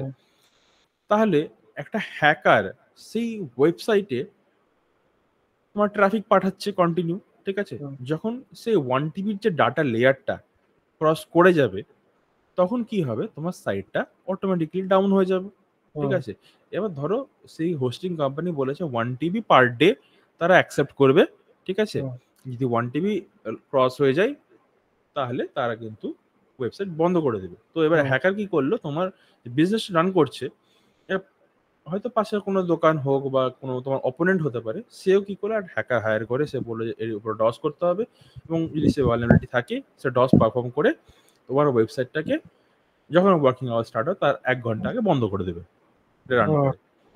তো তাতে কি হলো? তোমার বিজনেস লস গেল, যেটা অনলাইনে অর্ডার আসছিল সে অনলাইন অর্ডারটা বন্ধ হয়ে গেল, ঠিক আছে। এতে কোম্পানির লস হলো, হ্যাকারের কোনো লাভ হলো না। হ্যাকার তো নিজে ইনকাম করে নিল, সেটা আলাদা ব্যাপার, কিন্তু তোমার ওয়েবসাইটটা কাজ করা বন্ধ করে দিল। এবার দেখছি তোমার যে ওয়েবসাইটটা ধরুন 10:05 বন্ধ হয়েছে, তো একে আবার 24 ঘন্টা টাইম দিতে হবে, মানে রাত্রি 12টায় আবার সে অন হবে, তাই তো? কারণ এটা 24 ঘন্টা লুপ থাকে, তো রাত্রি 12টা থেকে রাত্রি 12টা, 24 ঘন্টা পর আবার সেই ওয়েবসাইট তখন অ্যাক্টিভ হবে, কারণ তোমার ট্রাফিক কোটা কমপ্লিট হয়ে গেছে, ঠিক আছে? কোম্পানি তো লস করে তোমাকে ট্রাফিক দিবে না এক্সট্রা। তো এরকম ইনসিডেন্ট কে আমরা বলে থাকি ডিনাইল অফ সার্ভিস, ঠিক আছে? এবার এই যে অ্যাটাকটা হচ্ছে, ধরো আমি হ্যাকার, আমি তোমার সার্ভারে অ্যাটাকটা করছি, এই যে 1 TB যে ট্রাফিক, এটা তো কম ব্যাপার নয়। আমাকে 1000 GB ডাটা পাঠাতে হবে তোমার সাইটে, গার্বেজ ডাটা আমাকে 1 TB পাঠাতে হবে, 1000 GB যেটা, তো সেটা তো আমার মেশিন থেকে পাঠানো সম্ভব নয়। তো এই জন্য কি করা হয়, বট অ্যাটাক করা হয়, যেটা ম্যালওয়্যারের আন্ডারে ছিল বট। সেই বট কি করে, বট ধরো তোমার কম্পিউটারে ঢুকলো, ঠিক আছে, ইনস্টল হলো ম্যালওয়্যারটা, সেই বটের কাজ হচ্ছে স্প্রেড করা, আরো যে ডিভাইস থাকে ইন্টারনেটের সঙ্গে কানেক্টেড, সেগুলোকে সে ইনফেক্টেড করে, ঠিক আছে? এবং ওই ডিভাইস যখন অন্য কোনো নেটওয়ার্কে জয়েন হয়, সেই ডিভাইসগুলোকেও ইনফেক্ট করে দেয়, ঠিক আছে? তখন যে বট তোমার ধরো কম্পিউটারটাতে বট অ্যাটাক হয়েছিল, সেই বট ছড়িয়ে কি তৈরি করলো, বট নেট তৈরি করলো, বট নেট বলা হয় সেটাকে। মাল্টিপল যখন বট এক জায়গায় চলে আসে তখন সেটাকে বলা হয় বট নেট। এবার হ্যাকার কি করছে, সেই যত ডিভাইস ধরো 100টা ডিভাইসে বট নেট দিয়ে কভার করেছে, এবং সেই 100টা ডিভাইস থেকে সে এই ডাটা পাঠাচ্ছে এই হোস্টিং সার্ভারে, ডস অ্যাটাক করছে, তার মেশিন থেকেও যাচ্ছে এবং সেই 100টা আরো ডিভাইস রয়েছে সেই ডিভাইস থেকেও যাচ্ছে এই বটের মাধ্যমে, ঠিক আছে? তো তখন ট্রাফিকটা আমার অলরেডি বেড়ে গেল, তার মানে 1 TB ডাটা কোটা পূরণ করতে আমার বেশি সময় লাগছে না, তাই তো? মানে খুব কম টাইমের মধ্যেই এটা হয়ে যাচ্ছে। তাহলে এরকম যাদের বটনেটের সার্ভার থাকছে, তার মানে তারা বেশি এই কাজটা করতে পারবে অবভিয়াসলি। তো তাদেরকে হায়ার এই জন্যই করা হয়, কারণ তাদের কাছে বটনেট সেটআপ রয়েছে এবং তারা তাড়াতাড়ি সাইটটাকে ডাউন করে দিতে পারবে। তো এর ফলে তোমার সাইট রেসপন্ড করা বন্ধ করে দেবে, আবার সে 24 ঘন্টা লুপ কমপ্লিট হবে, লুপ কমপ্লিট হওয়ার পর আবার যদি অ্যাটাক আবার বন্ধ হয়ে যাবে। তো এটাই হচ্ছে ডিডস অ্যাটাক। যখন এরকম বটনেট থেকে অ্যাটাক হয়, একটা রেঞ্জ অফ নেটওয়ার্ক থেকে যখন অ্যাটাকটা পারফর্ম করে, তাকে বলা হয় deeds, distributed denial of service, ঠিক আছে? এবার সোশ্যাল ইঞ্জিনিয়ারিং আমি বললাম যে কিরকম ভাবে হয় সোশ্যাল ইঞ্জিনিয়ারিংটা, ফোন কল বা ওটিপি এসএমএসিং এ, এটা নিয়ে আর বলছি না। পাসওয়ার্ড ক্র্যাকিং, যখন এতগুলো যে মেথড, ধরো কোনো রকম ভাইরাস পেলাম না, ম্যালওয়্যার পেলাম না, কিছুই পেলাম না, ডিডস করেও হলো না, তখন লাস্ট অপশন থাকে পাসওয়ার্ড ক্র্যাক করা, ঠিক আছে? ধরো তোমার ওয়েবসাইটে আমি কোনো অ্যাডমিন প্যান আছে, সেটা আমি পাসওয়ার্ড ক্র্যাক করছি, বা তোমার সোশ্যাল অ্যাকাউন্টে আমি পাসওয়ার্ড ক্র্যাক করছি, ঠিক আছে? এই পাসওয়ার্ড ক্র্যাক করাকে বলা হয় ক্র্যাকিং পাসওয়ার্ড, ঠিক আছে? এটাতে এটা সময় সাপেক্ষ ব্যাপার, কারণ যার যদি তোমার যদি কোয়ান্টাম মেশিন থাকতো বা কোয়ান্টাম কম্পিউটার থাকতো, তাহলে তুমি কিন্তু এটা খুবই ইজিলি করতে পারতে, বাট যেহেতু তোমার নেই বা আমার নেই, এটা করা খুবই সময় সাপেক্ষ ব্যাপার। এবং কোম্পানি এখন পাসওয়ার্ড ক্র্যাকিং বা যে ব্রুট ফোর্সিং বলা হয় এটাকে এখন অ্যালাউ করে না। যদি তুমি মাল্টিপল রিকোয়েস্ট পাঠিয়ে দাও কোম্পানি সার্ভারে, তাহলে সে তোমার আইপি কে ব্লক করে দেবে, ঠিক আছে? এখন অনেক কিছু সিকিউর হয়েছে, এখন অনেক কিছু সিকিউর হয়ে গেছে। এই পাসওয়ার্ড ক্র্যাকিং কোথায় করতে পারো, হয়তো কোনো জিপ ফাইল বা রার ফাইল রয়েছে, সেখানে পাসওয়ার্ড দেওয়া রয়েছে, সেটাকে তুমি ক্র্যাক করার চেষ্টা করতে পারো, বা কোনো একটা কিছু লক করা রয়েছে ফাইলের মধ্যে, সেটাকে তুমি করতে পারো ব্রেক করা, ঠিক আছে? সেইটা হতে পারে, বাট ওয়েবসাইটে পাসওয়ার্ড ক্র্যাকিং করা এখনকার দিনে ইম্পসিবল। হ্যাঁ, কিছু কিছু ওয়েবসাইট থাকে যেগুলো মিসকনফিগার্ড থাকে, সেগুলোকে আমরা করতে পারি, ঠিক আছে? সবাই তো সিকিউর হয়ে যায়নি। তো এতক্ষণ যে কথা বললাম, এই যে হ্যাক গুলো হয়, কোথায় কোথায় হয়, most device vulnerable to hack. তো প্রথম কথা হচ্ছে স্মার্ট ডিভাইস, ঠিক আছে? স্মার্ট ডিভাইস মানে স্মার্টফোন হ্যাকারদের ফেভারিট জিনিস, ঠিক আছে? কারণ এটা মানে ইন্ডিয়াতে বেশিরভাগের কাছে স্মার্টফোন রয়েছে কম্পিউটার বা ল্যাপটপের তুলনায়, ঠিক আছে? আর সেখানে অ্যান্ড্রয়েড বেশি, কারণ অ্যান্ড্রয়েড সস্তা। যত অ্যান্ড্রয়েড যখনই সস্তা হবে, ঠিক আছে, কারণ অ্যান্ড্রয়েড একটা ওপেন সোর্স, মানে পাবলিকলি অ্যাভেলেবেল, যে কেউ, ধরো তুমি কাছে কোম্পানি ভিভো ওপো আছে কোম্পানি, তুমি খুলে দিলে টোপো, আমি জাস্ট এক্সাম্পল, আমার টোকো কোম্পানি খুললে তুমি অ্যান্ড্রয়েডটা নিয়ে তুমি তোমার মধ্যে কাস্টমাইজ করে তুমি ওএস লঞ্চ করে দিলে, এটা তোমার ফোনে যাবে, সেই ফোনটা মার্কেটে যাবে 3,000 টাকা করে। তুমি সেখানে সিকিউরিটি মেজারমেন্ট দেখলে না, কারণ ওটা তো ওপেন সোর্স, ওটা তো অলরেডি সিকিউর করা হচ্ছে বা যা করা হচ্ছে। বাট কাস্টমাইজ করার সময় তো আমরা সেই লুপহোল গুলো মিটিগেট করছি না, আরো তো অন্যান্য যে লুপহোল থাকে সেগুলো তো আমরা মিটিগেট করলাম না। এবং সে যে কনসিস্টেন্ট যখন হয়ে যাবে সফটওয়্যারটা, ধরো একটা টাইম রেঞ্জের পরে যখন যদি চলে যায়, সেটা তো আর আপডেট হচ্ছে না। যখন আজকে 13 রয়েছে বা 14 রয়েছে, কাল 1 বছর পর সেটা 17 বেরিয়ে যাবে বা 18 বেরিয়ে যাবে অ্যান্ড্রয়েড 18, সেটা তো আপডেট হচ্ছে না, তুমি আপডেট পুশও করছো না তাদেরকে। সেখানে অ্যাটাকের সম্ভাবনা বেড়ে যায়। যখনই ওপেন সোর্স হবে, সেখানে কোড ভিজিবল হবে পাবলিকের কাছে, লোক জানতে হবে যে কি কোড দিয়ে এটা বানানো হয়েছে, ওপেন সোর্স। অ্যান্ড্রয়েডটা তো ওপেন সোর্স, গুগলের এটা একটা নিজস্ব জিনিস। কিন্তু অ্যাপেলের যে আইওএস ইউজ করা হয়, আইওএস কিন্তু হচ্ছে প্রাইভেট, হ্যাকারের কাছে কিন্তু এর সোর্স কোড যায় না। তো সোর্স কোড যখন যায় না, সে তার ইন্টারনাল ওয়ার্কিং মেথড যেটা, সেটা জানতে পারছে না। বাট অ্যান্ড্রয়েডে জানতে পারছে, যেহেতু এটা ওপেন সোর্স, কোডটা ভিজিবল সবার জন্য, ঠিক আছে। তো হ্যাকারদের কাছে এখানে প্লাস পয়েন্ট এটা হচ্ছে যে এটা সেও কোডটা রিড করতে পারবে, ঠিক আছে। তার জন্য হ্যাক কিন্তু অ্যান্ড্রয়েড ডিভাইসে বেশি হয়, অ্যাপেল ডিভাইসেও হয় কিন্তু খুব কম হয়, ঠিক আছে। তো এইভাবে যে স্মার্ট ডিভাইস বা স্মার্ট ফ্রিজ, স্মার্ট টিভি, সমস্ত জিনিস কিছু হতে পারে। তাছাড়া রয়েছে ওয়েবক্যাম, হ্যাঁ, এবার ওয়েবক্যাম হতে পারে বা তোমার সিসিটিভি হতে পারে, ঠিক আছে, এরকম জিনিস হতে পারে, হ্যাক করা যায়।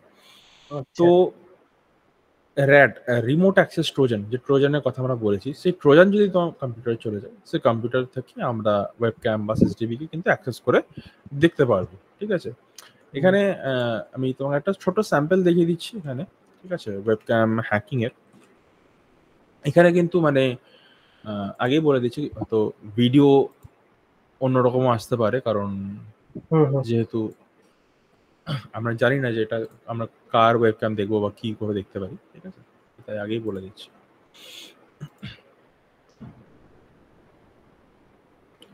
তো এটা সোরান হচ্ছে তোমার আইওটি সার্চ ইঞ্জিন, মানে ইন্টারনেট অফ থিংস এর সার্চ ইঞ্জিন। মানে যত ইন্টারনেটের কানেক্টেড যে ডিভাইস রয়েছে, সমস্ত আইপি বা ডোমেন সমস্ত কিছু এর কাছে রয়েছে, সোরানের কাছে, ঠিক আছে। তো এটা একটা হচ্ছে সার্চ কোয়ারি, ঠিক আছে, ওয়েবক্যাম XP5, ওকে, দাঁড়া, ওয়েবক্যাম XP5।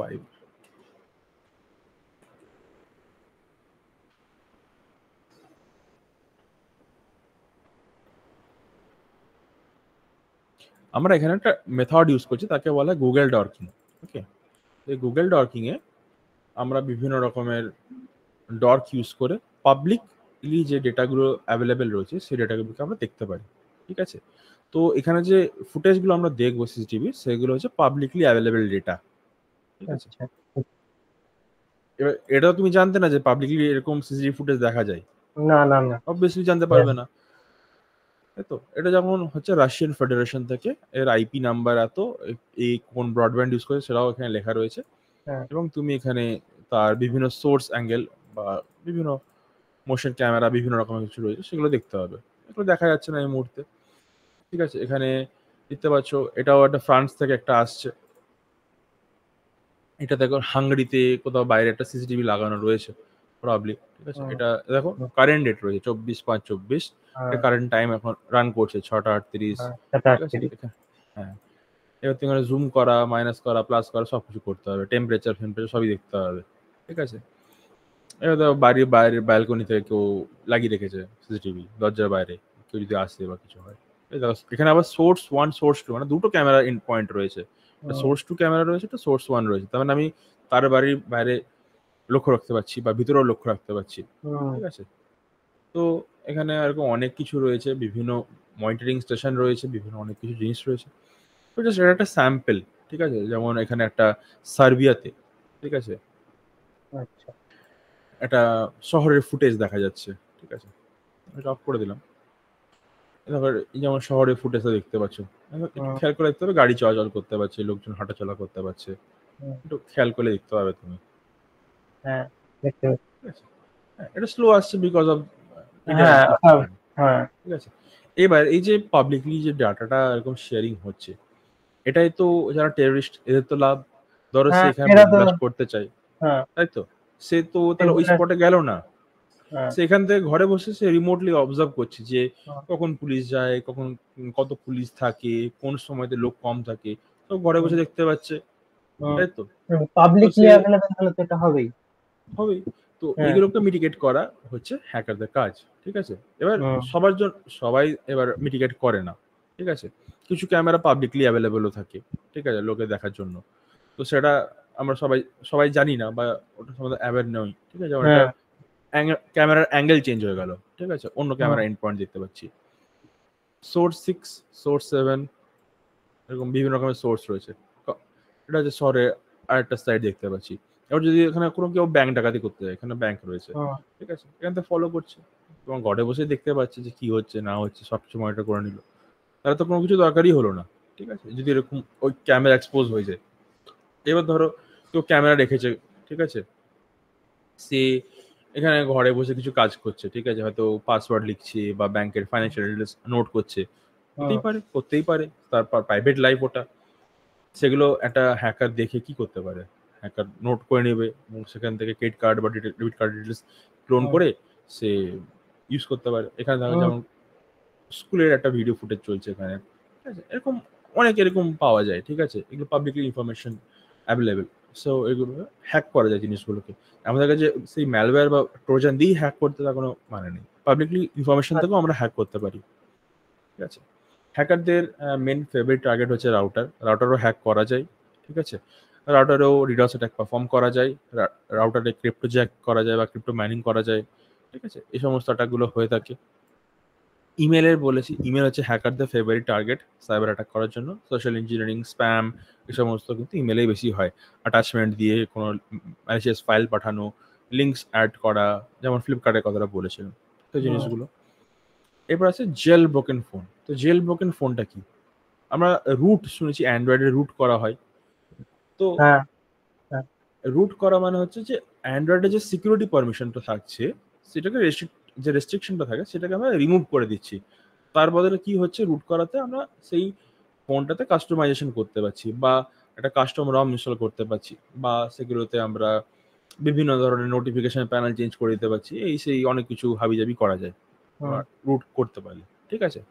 তো যখনই রুট করা হচ্ছে তখন যে সিকিউরিটি রেস্ট্রিকশন থাকে সেটা রিমুভ হয়ে যাচ্ছে। তার ফলে সেই ফোনটা আরো ভালনারেবল হয়ে যাচ্ছে হ্যাক হওয়ার জন্য। ঠিক আছে? যখনই রুট করা হবে তখন কিন্তু তুমি সেই ফোনে কিন্তু আর আপডেট করতে পারবে না। আপডেট ব্লক হয়ে যাবে। ঠিক আছে? আচ্ছা তো আচ্ছা হুম, সেই ফোনটা তখন তোমাকে আবার সেই কোম্পানি সেন্টারে নিয়ে যেতে হবে বা তুমি যদি নিজে জানো কি করে ফোন ফ্ল্যাশ করতে হয় সেটা তোমাকে আবার আবার করে তখন আবার তোমার ফোন ইউজ করতে হবে এবং আপডেট করতে হবে। ঠিক আছে? আচ্ছা তো এক্সপোজড এরকম যদি ফোন থাকে সেক্ষেত্রে কিন্তু রুটেড ফোন তারা কিন্তু সেটা হ্যাকারের ফেভারিট টার্গেট হয় এবং হুম, হুম, আইফোনের ক্ষেত্রে কিন্তু জেল ব্রেক বলা হয়। ঠিক আছে? যেমন অ্যান্ড্রয়েডে রুট ইউজ করা হয় হুম, আইফোনের ক্ষেত্রে জেল ব্রেক বলা হয়। ঠিক আচ্ছা আছে? তো জেল ব্রেক একটা লিমিটেড ভার্সন অবধি হতে পারে। ধরো এখন কারেন্ট আইফোনের ভার্সন চলছে 16.5, ঠিক আছে? হুম, হুম, 16.5 এ এখন অবধি জেল ব্রেক করা হয়নি। 15 অবধি জেল ব্রেক হয়ে গেছে। ঠিক আছে? তার মানে যারা আপগ্রেড করেছে তারা সেই অ্যাটাক থেকে মানে ধরো যদি হ্যাকাররা অ্যাটাক করে সেই ডিভাইসটাতে। হুম, এবং জেল ব্রেক করতে গেলে কি হচ্ছে? জেল ব্রেক করতে গেলে তোমার নিশ্চয়ই ভালনারেবিলিটি লাগছে। তবে তো হুম, সেটা সেই রেস্ট্রিকশনটাকে আমরা ইনপুট করতে পারছি। হ্যাঁ হটিয়ে দিতে পারছি। তাই তো?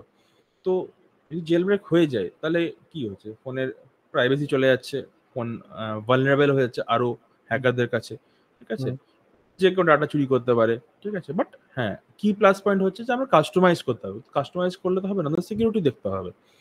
তো এই যে জেল ব্রোকেন ফোন বা রুট যদি আমরা ইমপ্লিমেন্ট করি ফোনে, তাহলে ফোনের যে সিকিউরিটি রেস্ট্রিকশন থাকে সেগুলো রিমুভ হয়ে যায়। যার ফলে ফোনটা আরো ভালনারেবল হয়ে যায়। ঠিক হুম, আছে? হুম, এবং এখানে কিছু হ্যাকিং এর টার্মিনোলজি রয়েছে যেমন অ্যাডওয়্যার, ঠিক আছে? অ্যাটাক মানে ধরো অ্যাটাক করা হয়েছে কোনো সেনসিটিভ হুম, যেমন হুম, ব্যাকডোর যেটা ট্রোজানের কথা বললাম, সেই একটা হুম, ব্যাকডোর রেখে দেওয়া হলো। ঠিক আছে? বটের সম্বন্ধে যেমন বললাম, বট কি করে, হুম, বটনেট কি করে, এই আইডিয়া গুলো। ঠিক আছে? বলা হয়েছে বাফার ওভারফ্লো এই সমস্তগুলো একটু আছে যেমন ফিশিং ফিশিং এ কি করে হ্যাক হয় লেজিটিমেট ফিশিং থেকে, ইনজেকশন যেমন বললাম যে জাভাস্ক্রিপ্ট কোড যে এক্সিকিউট হচ্ছে তোমার ব্রাউজারে, ঠিক আছে, সেটা জেএস ইনজেকশন, এটা হচ্ছে এসকিউএল ইনজেকশন। এরকম ইনজেকশন ডাটাবেসকে অ্যাটাক করার জন্য বা ডাম্প করার জন্য ইউজ করা হয়ে থাকে। বিভিন্ন টাইপের ইনজেকশন ইউজ আছে, ঠিক আছে। এবার আমাদের কথা হচ্ছে যে আমরা নিজে থেকে কি করে বাঁচাবো হ্যাক হওয়ার থেকে। হ্যাক হওয়াতে বাঁচানোর জন্য আমাদেরকে আপ টু ডেট থাকতে হবে, সফটওয়্যার আপগ্রেড করতে হবে অ্যাজ এ ডেইলি বেসিসে, ঠিক আছে। ইউনিক পাসওয়ার্ড ইউজ করতে হবে, ডিফারেন্ট অ্যাকাউন্টের জন্য ডিফারেন্ট পাসওয়ার্ড দিতে হবে, ঠিক আছে। সেম পাসওয়ার্ড সব অ্যাকাউন্টেই আছে সেরকম করলে হইব না, ঠিক আছে। তো সেই ক্ষেত্রে কিন্তু আমাদের হ্যাক হওয়ার চান্স বেড়ে যায়। যদি কোনো একটা সার্ভিস ধরো হ্যাক হয়ে গেল, একটা অ্যাকাউন্ট হ্যাক হয়ে গেল এবং সেই পাসওয়ার্ডটা সব জায়গাতেই রয়েছে, তো হ্যাকারটা কি করতে পারে, সমস্ত অ্যাকাউন্ট রয়েছে সেই পাসওয়ার্ড দিয়ে কনফার্ম করার চেষ্টা করবে এবং যদি সাকসেস হয়ে যায় সেখানে লগ ইন হয়ে যাবে তোমার, ঠিক আছে। ইউনিক পাসওয়ার্ড আমাদেরকে ইউজ করতে হবে। তাছাড়া রয়েছে HTTPS এনক্রিপশন। যখনই আমরা ওয়েবসাইট সার্ভ করবো তখন আমরা দেখে নিব যে সেখানে HTTPS আছে কিনা। HTTPS যদি না থাকে তাহলে সেখানে কি হচ্ছে, হ্যাকাররা কিন্তু man in the middle attack perform করতে পারবে। সেটা মানে হচ্ছে যে ধরো একটা রাউটার রয়েছে তোমার বাড়ির ভিতরে, ঠিক আছে, সেই রাউটারের ভিতরে 10 জন কানেক্টেড রয়েছে। আমি গেছি অ্যাজ এ ভিজিটার, ঠিক আছে, আমি হ্যাকিং জানি, আমি man in the middle attack perform করছি, ঠিক আছে। তুমি জানো না সেটা, তুমি জানতেও পারবে না, ঠিক আছে। এবং তুমি তোমার ফোনে কি সার্ভ করছো, ঠিক আছে, মানে ধরো কোনো একটা ওয়েবসাইটে গেছো, কিছু সার্ভ করছো, কিছু লিখছো টিখছো, হতেই পারে সেখানে যদি HTTPS না থাকে সেই ব্রাউজারে বা সেই ওয়েবসাইটটাতে, তাহলে কিন্তু আমি তোমার সমস্ত লগ ক্যাপচার করতে পারবো সেই নেটওয়ার্কের ভিতরে বসে।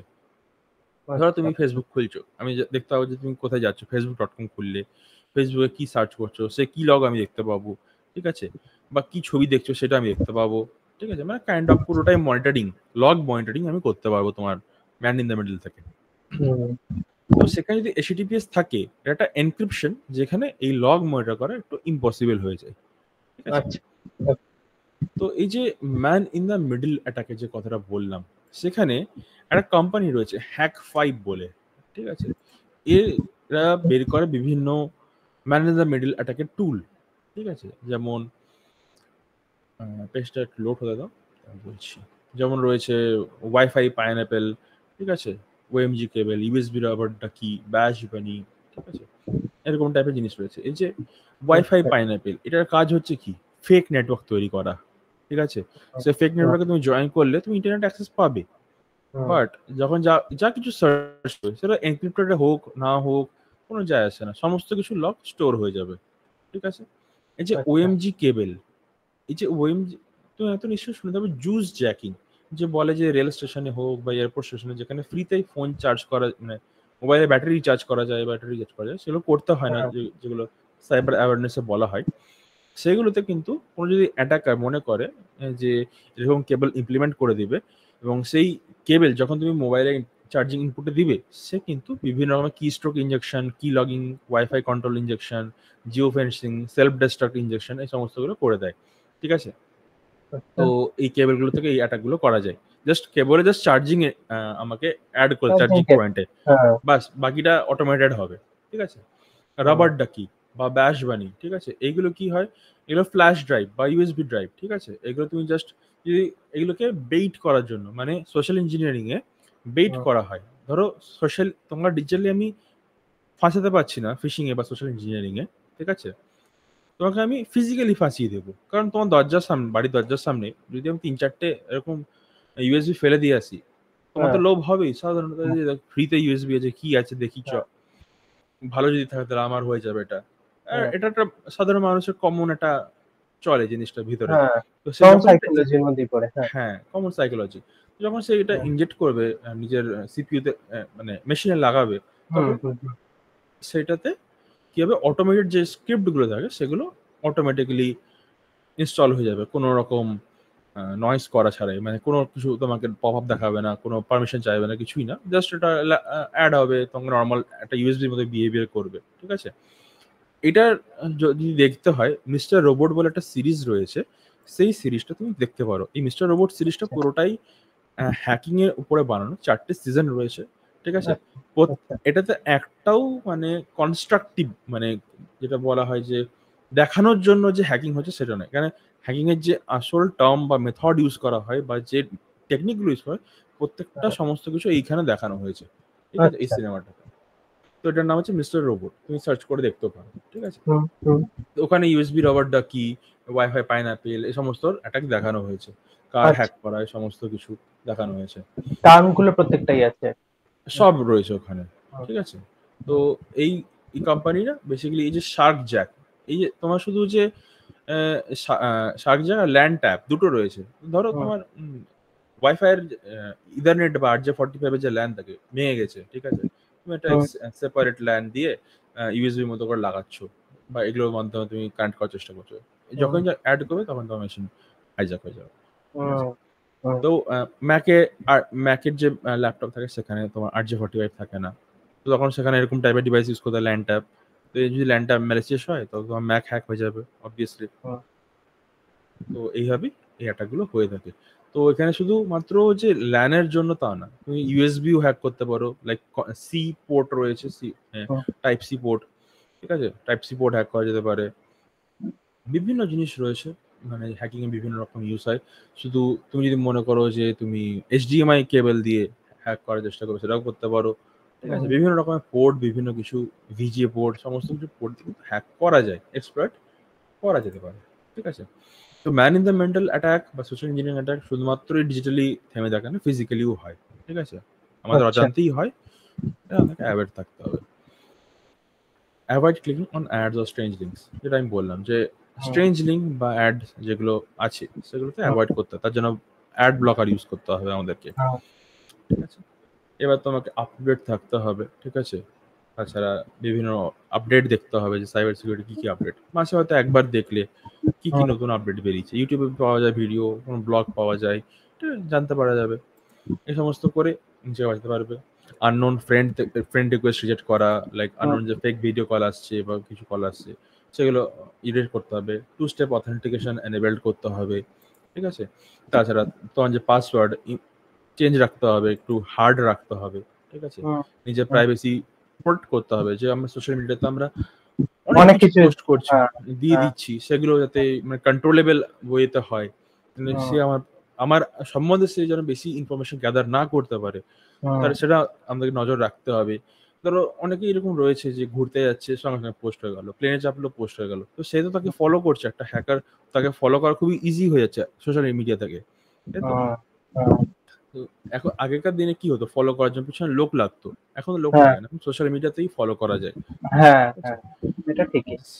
হ্যাঁ, এবার ধরো তুমি প্লেনে করে যাচ্ছ, তুমি পোস্ট দিয়ে দিলে সঙ্গে সঙ্গে, ঠিক আছে। হুম, এবার তোমার বাড়িতে এসে চোর এসে চুরি করে চলে গেল, তোমাকে কি হ্যাঁ, করে দেখলো, তুমি দেখেছো ও প্লেনে চেপেছে, ঘুরতে গেছে, আমি চুরি করে আসি, এটা করতে পারে। হ্যাঁ, এবার যদি এই হ্যাঁ, ছবিটাই তুমি 5 দিন বা 7 দিন পর মানে বাড়ি ফিরে আসার পর করতে, তাহলে চোর যদি দেখতো এসছে, ভাবলো যে এই যে গেছে চুরি করতে, চ এবার দেখি, এবার তুমি দেখছো তুমি বাড়িতে রয়েছো, সে কিন্তু হ্যাঁ, আর করতে পারলো না। হ্যাঁ, এইভাবেই নিজের প্রাইভেসিকে সেভ করা যায়, ঠিক আছে। তো এগুলো সবাই মানে না বা বোঝে না, তো হুম, সেজন্য এই জিনিসগুলো বাড়ছে দিতে। লুক হ্যাঁ, আউট ফর থিভস অ্যাকচুয়ালি। এবার ফোন ছিনতাই যে ব্যাপারটা, এবার আনলক অবস্থায় ফোন ছিনতাই হয়ে গেলে কি হবে, তোমার ব্যাংকিং এর অ্যাপ পেয়ে গেল, এই পেয়ে গেল, সেই হুম, পেয়ে গেল, হুম, সেগুলো থেকে। তো সেই থিভস থেকে আমাদেরকে বাঁচতে হবে একটু। আর লাস্ট অ্যান্ড লিস্ট, মানে শেষ হবে না, যে ফ্রি ওয়াইফাই, যে পাবলিক হুম, ক্যাফেতে বসে ফ্রিতে ওয়াইফাই করছি, হুম, কেউ ওয়াইফাই শেয়ার করছে ফ্রিতে, সেটাতে কানেক্ট করে নিলাম। এবার যে ম্যান ইন দ্য মিডল অ্যাটাকটা আমরা বোঝালাম যে আমি তোমার নেটওয়ার্ক রেঞ্জের মধ্যে বসে তোমাকেই আমি কিন্তু সব মনিটর করছি, এটা হুম, তো হতেই পারে, হুম, ঠিক আছে। আমি ফোর্সফুলি তোমাকে কোনো একটা ওয়েব পেজে নিয়ে গেলাম, সেখানে তোমার পেমেন্ট করতে হচ্ছে বা কিছু করতে হচ্ছে, বা তুমি কিছু একটা অনলাইনে টিকিট কাটতে যাচ্ছ, সেটা তো তোমার সেই ওয়াইফাই দ্বারা বসে করছো, আমি তোমার সমস্ত কিছু নোটিস করছি, ঠিক আছে। তোমার card number, CVV, date of expiry, নাম, ঠিকানা সব পেয়ে গেলাম। তো এই যে ওয়াইফাই যখনই ফ্রি হবে তখনই এনক্রিপশন জিরো হয়ে যাবে, ঠিক আছে। তো আচ্ছা, নিজের প্রাইভেট ইন্টারনেট ইউজ করো, লাইক সিম কার্ডের নেট ইউজ করো, নাহলে হ্যাঁ, কোনো নিজের হোম নেটওয়ার্ক বা প্রাইভেট ওয়াইফাই ইউজ করো বা ডঙ্গেল ইউজ করো, সেগুলো হুম, বেটার। বাট এগুলো করা আজকের দিনে আমি মনে করি ইন্ডিয়াতে একটু ইম্পসিবল, এটা সময় লাগবে আপগ্রেড হতে, অ্যাডভান্টেজ হুম, যেতে। বাইরের দেশে এগুলো অনেকটা ইমপ্লিমেন্ট হয়ে গেছে, ইউরোপ, আমেরিকা, এই সমস্ত জায়গাতে, রাশিয়া, এই সমস্ত জায়গায়। বাট স্টিল এগুলো মানে মিসকনফিগার থাকে, বিভিন্ন রকম ভাবে এগুলোকে আরো এক্সপ্লয়েট করা যায়। লোকের সাইকোলজিকে প্লে করে আরো অনেক রকম কিছু করা যায়, ঠিক আছে। লোক সবসময় ফ্রির জন্য ছুটে যায়, বাট এই ফ্রি জিনিসটা কিন্তু একটা ডেঞ্জারাস রিস্ক ডেকে আনে আমাদের জন্য, ঠিক আছে। তো আশা করছি তোমার ডেমনস্ট্রেশনটা ভালো লেগেছে। হ্যাঁ, খুব ভালো লেগেছে। কোনো কোয়েশ্চেন থাকে তুমি জিজ্ঞেস করতে পারো।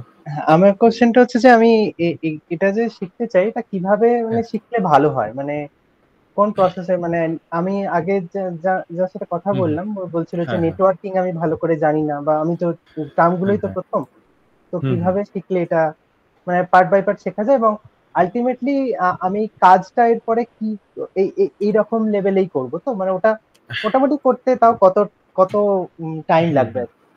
হ্যাঁ, আমি এইটা ক্যারিয়ার গাইডটা একটু বলে দিবা, ক্যারিয়ার গাইডটা বলা হয়নি। হ্যাঁ, একটু সময়টা আমাকে বলে দিচ্ছি।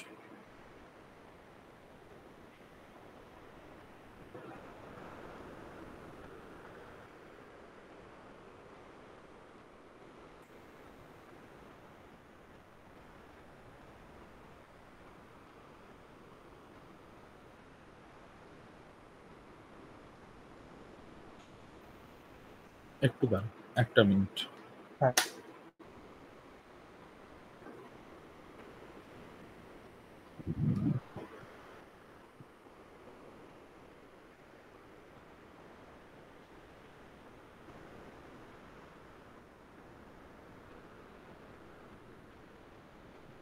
তো আমরা যেটা শিখবো, ঠিক আছে, সেটাতে হ্যাঁ, আশা করি দেখতে পাওয়া যাচ্ছে ক্যারিয়ার গাইড।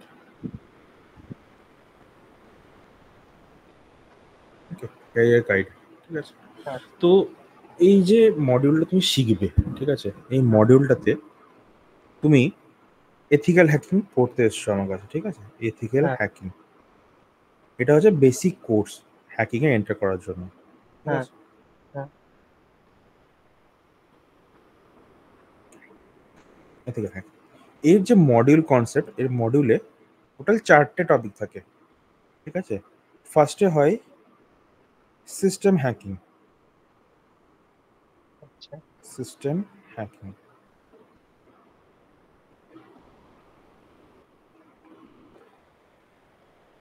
সেকেন্ড হয় নেটওয়ার্ক হ্যাকিং।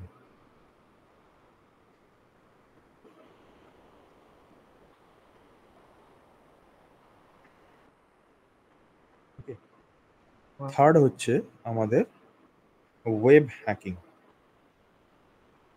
ওয়েব মানে ওয়েবসাইট হ্যাকিং। হুম, হুম, ফোর্থ হচ্ছে আমাদের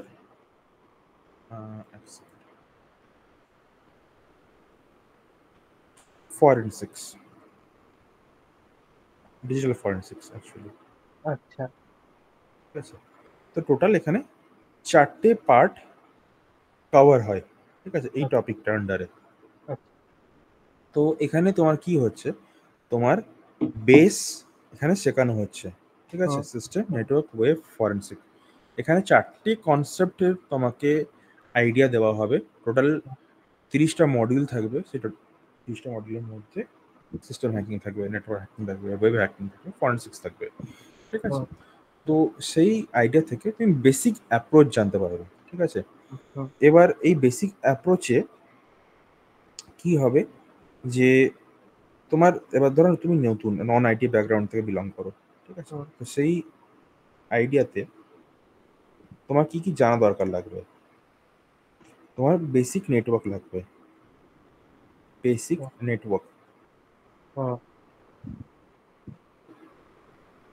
ঠিক আছে। বেসিক নেটওয়ার্ক আছে রিকোয়ারমেন্ট আমাদের। আচ্ছা, তাছাড়া আর কি রিকোয়ার্ড রয়েছে, আর রয়েছে ওএস নলেজ।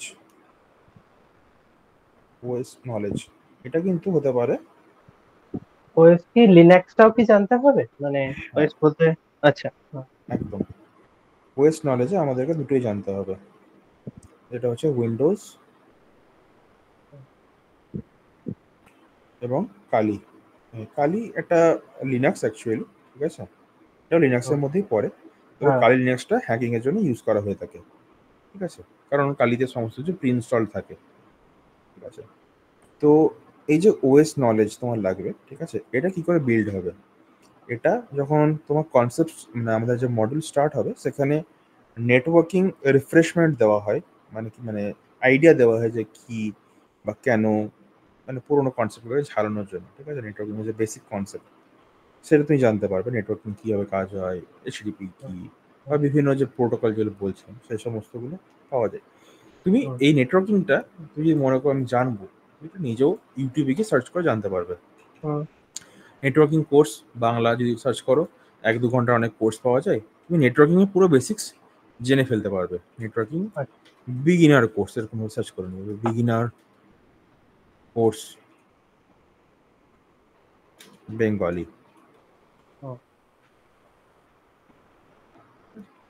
এখন নেটওয়ার্কিং বিভিন্ন প্লেলিস্ট হয়ে যাবে, একটা যে কোনো একটা প্লেলিস্ট থেকে যেটা ভালো লাগবে মনের মধ্যে রাখবে সেটা থেকে তুমি নেটওয়ার্কিং বুঝতে পারবে যে ওয়াইফাই কি, ল্যান কার্ড কি, ঠিক আছে, এই সমস্ত আইডিয়াগুলো এখানে পেয়ে যাবে। তো নেটওয়ার্কিং এর আইডিয়া কভার করার জন্য ফ্রিতে তুমি এখানে শিখতে পারো। তাছাড়া যদি মনে করো যে আমি নেটওয়ার্কিং পুরো ডিপলি শিখবো, তার জন্য তোমাকে সিসিএনএ করতে হবে। সিসিএনএ, ঠিক আছে। সেখানে তোমাকে সুইচিং শেখা, বিভিন্ন জিনিস রয়েছে যেগুলো অতটা এখানে হ্যাকিং এ, অফেন্সিভ হ্যাকিং এ দরকার পড়ে না, ঠিক আছে। বেসিক নেটওয়ার্কিং শিখলেই তোমার হয়ে যাবে, যে কনসেপ্ট, জাস্ট কনসেপ্ট জানলে তোমার হবে। এরপরে কথাটা হচ্ছে যে আমি কি করতে পারবো হ্যাকিংটা নন আইডি ব্যাকগ্রাউন্ড থেকে। তো যে মেথড গুলো বা যে অ্যাপ্রোচ গুলো আমরা করব, ঠিক আছে। ধরো আমরা কে লাইনাক্স মেশিন হ্যাক করা শিখলাম, ঠিক আছে। তুমি লাইনাক্সে কমান্ড জানো না, ঠিক আছে, তাই তো। এবার জানবোটা আমি কি করে, যখন সেই জিনিসটা আমি ইউজ করবো অবভিয়াসলি, ঠিক আছে। এবার প্রথম দিনই তো আমরা এমন নলেজ ইউজ করবো না যেটা আমরা জানি না বা পারবো না, ঠিক আছে। ধর কিছু কমান্ড রয়েছে যেমন সুডো, ঠিক আছে, বা ক্যাট, এইগুলোর কমান্ড কিন্তু ইউজ করতে করতে তুমি জেনে যাবে, ঠিক আছে। মানে এটা খাটতে হবে, মানে তুমি আজকে ধরো আমি পড়িয়ে দিলাম যে লাইনাক্সে এইভাবে কমান্ড রান করতে হয় বা এই যে কমান্ডগুলো আমি চাইলাম, ঠিক আছে। তো সেম জিনিস তুমি এখানে লাইনাক্স বেসিক কোর্স সার্চ করে নিলে বাংলাতে তুমি কিন্তু জেনে যাবে। 1 ঘন্টা 40-45 মিনিটের হয়। মানে বেসিক যে কমান্ড, ওএস তো আর আলাদা না, দুটোতে গ্রাফিক্যাল ইনপুট রয়েছে, ঠিক আছে। তুমি যেমন আইপি কনফিগ এখানে লিখছো উইন্ডোজে টার্মিনালে বসে, যাতে তুমি আইপি দেখতে পাও, সেরকমই তোমাকে লাইনাক্সও সেম রয়েছে, শুধু আইপির জায়গাতে আইএফ লিখছো, ইফ কনফিগ, ঠিক আছে। তো জাস্ট সামান্য 19-20 পার্থক্য রয়েছে, বাট হ্যাঁ লাইনাক্সের কমান্ড আমাদের জানা দরকার, কারণ কমান্ড ছাড়া আমরা কাজ করতে পারবো না, কারণ সমস্ত কাজটা কিন্তু আমরা সেই টার্মিনাল থেকেই বা কমান্ড প্রম্পট যেটা রয়েছে আমাদের সেখান থেকেই আমরা পারফর্ম করব, ঠিক আছে। তো এই নলেজটা একটু দরকার আমাদের, নেটওয়ার্কিং এর নলেজটা, লাইনাক্স হ্যাকিং এর নলেজটা একটু দরকার। সেগুলোর চিট শিটও পাওয়া যায়, ঠিক আছে। যদি তুমি সার্চ করো নেটওয়ার্ক বিগিনার চিট শিট,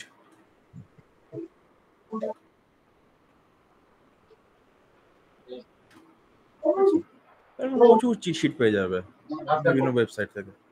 এবার দেখো এখানে লেখা আছে নেটওয়ার্কের ব্যাপারে লেখা আছে, প্যান কি, ওয়ান ম্যান, বিভিন্ন রকমের লেয়ার, সমস্ত বিভিন্ন টার্মস যেগুলো রয়েছে সেগুলো এখানে ইউজ কেস বোঝানো হয়েছে, ঠিক আছে। এবার যদি তুমি এগুলোর আরো ডিপ মিনিং তোমাকে জানতে হয় তাহলে তোমাকে সিসিএনএ করতে হবে, ঠিক আছে। কারণ সিসিএনএ আমার হিসেবে দরকার নেই, কারণ তোমার টার্মস জানলে তুমি সেটা ফাংশনালিটি বুঝতে পারবে, এবং ফাংশনালিটি বোঝার পরে যখন আমি তোমাকে হ্যাকিংটা শেখাবো তখন তুমি সেই টার্মগুলোর সঙ্গে রিলেট করতে হবে যে হ্যাঁ এখানে সেই টার্মসটা ইউজ হচ্ছে এবং সেটা থেকে হ্যাকিংটা কন্টিনিউ হচ্ছে। সেকেন্ড হচ্ছে প্র্যাকটিস করা, ঠিক আছে। মানে যেটা আমি আজকে ধরো পড়িয়ে দিলাম, ধরো একটা মেথড আমি প্র্যাকটিস মেথড দেখালাম তোমাকে, ঠিক আছে। তো সেই মেথডটা তো আরো অন্যান্য কাজে আসবে, মানে সেম ভাবেই তো হ্যাকটা হবে অবশ্যই। তো সেই মেশিনগুলোকে তোমাকে সলভ করতে হবে, ঠিক আছে। সেই জিনিসগুলো আমি তোমাকে গাইড করে দেবো যে এবার সলভ করতে গিয়ে আমি যদি সলভ করতে না পারি তখন কি হবে, ঠিক আছে। সেগুলো তখন করে দেওয়া হবে বা সেগুলো বোঝানো হবে, ঠিক আছে, সেটা আলাদা ব্যাপার একটা। এই যে প্র্যাকটিসটা যেটা হয় সেটাকে বলে সিটিএফ, ক্যাপচার দ্য ফ্ল্যাগ। মানে কিছু ভালনারেবল মেশিন থাকে সেখানে আগে আমরা স্টার্ট করব, মানে আমরা ডাইরেক্টলি একেবারে ডাইরেক্ট সার্ভারে চলে যাবো না কারোর সার্ভারে, ঠিক আছে। আমরা আমাদের নিজের মেশিনেই ল্যাব বসাবো, সেই ল্যাবে আমরা হ্যাক করা শিখবো। হ্যাক করা শেখা হলে তখন আমরা বিভিন্ন সিস্টেম হ্যাকিং শিখলাম, নেটওয়ার্ক হ্যাকিং শিখলাম, ফরেন্সিক এই সমস্ত শিখে তারপর ক্যারিয়ার লাইনে যখন চলে আসবো আমরা, মানে অলমোস্ট রেডি আমরা মার্কেটে নামার জন্য শেখার পরে,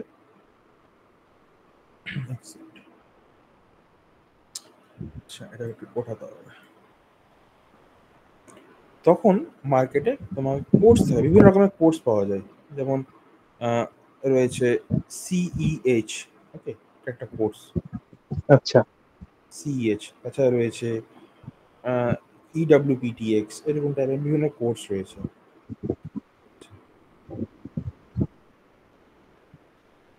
ইজেপিটি, এরকম বিভিন্ন কোর্স মার্কেট রয়েছে। ওএসসিপি, ঠিক আছে। তো এটা হচ্ছে বিগিনার কোর্স, হচ্ছে সিইএইচ।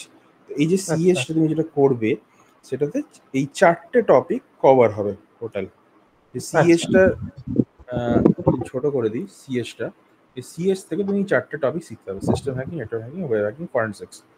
সিএস হচ্ছে তোমার এন্ট্রি লেভেল সার্টিফিকেট সাইবার সিকিউরিটিতে, মানে এটা রিনাউন্ড বাই গোটা গ্লোবালে, এটা রিনাউন্ড, এটা সার্টিফিকেট, এটা সব জায়গাতে অ্যাকসেপ্ট করা হয়, ঠিক আছে। এরপর তোমাকে কি করতে হবে, তোমাকে একটা স্পেসিফিক টপিকে তোমাকে স্টিক হতে হবে। ধরো তোমার সিস্টেম হ্যাকিং ভালো লেগেছে, আমি সিস্টেম হ্যাকিং নিয়ে ফার্দার পড়াশোনা করবো। তার জন্য ফার্দার পড়াশোনা করার পর কি করতে হবে, তোমাকে ওএসসিপি দিতে হবে। ওএসসিপি হচ্ছে সিস্টেম হ্যাকিং এর জন্য একটা অ্যাডভান্স লেভেল এক্সামিনেশন। তাছাড়া তোমার ধরো ওয়েব হ্যাকিং খুব ভালো লেগেছে, ঠিক আছে, তুমি ওয়েব নিয়ে পড়লে আবার এথিক্যাল হ্যাকিং এর পরে, তারপরে তুমি ইডব্লিউপিটিএক্স হোক বা ইজেপিটি হোক সেগুলো পারফর্ম করলে।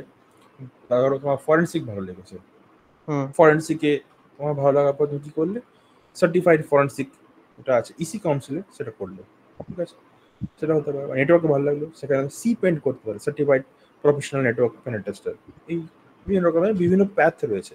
ফার্স্টে তোমাকে 4টে প্যাথই জানতে হবে, সেই 4টে প্যাথ থেকে আরো বিভিন্ন রকমের প্যাথ বেরোয়, ঠিক আছে। সেগুলোর আরো ডিফারেন্ট ডিফারেন্ট কোর্সের সার্টিফিকেশন রয়েছে।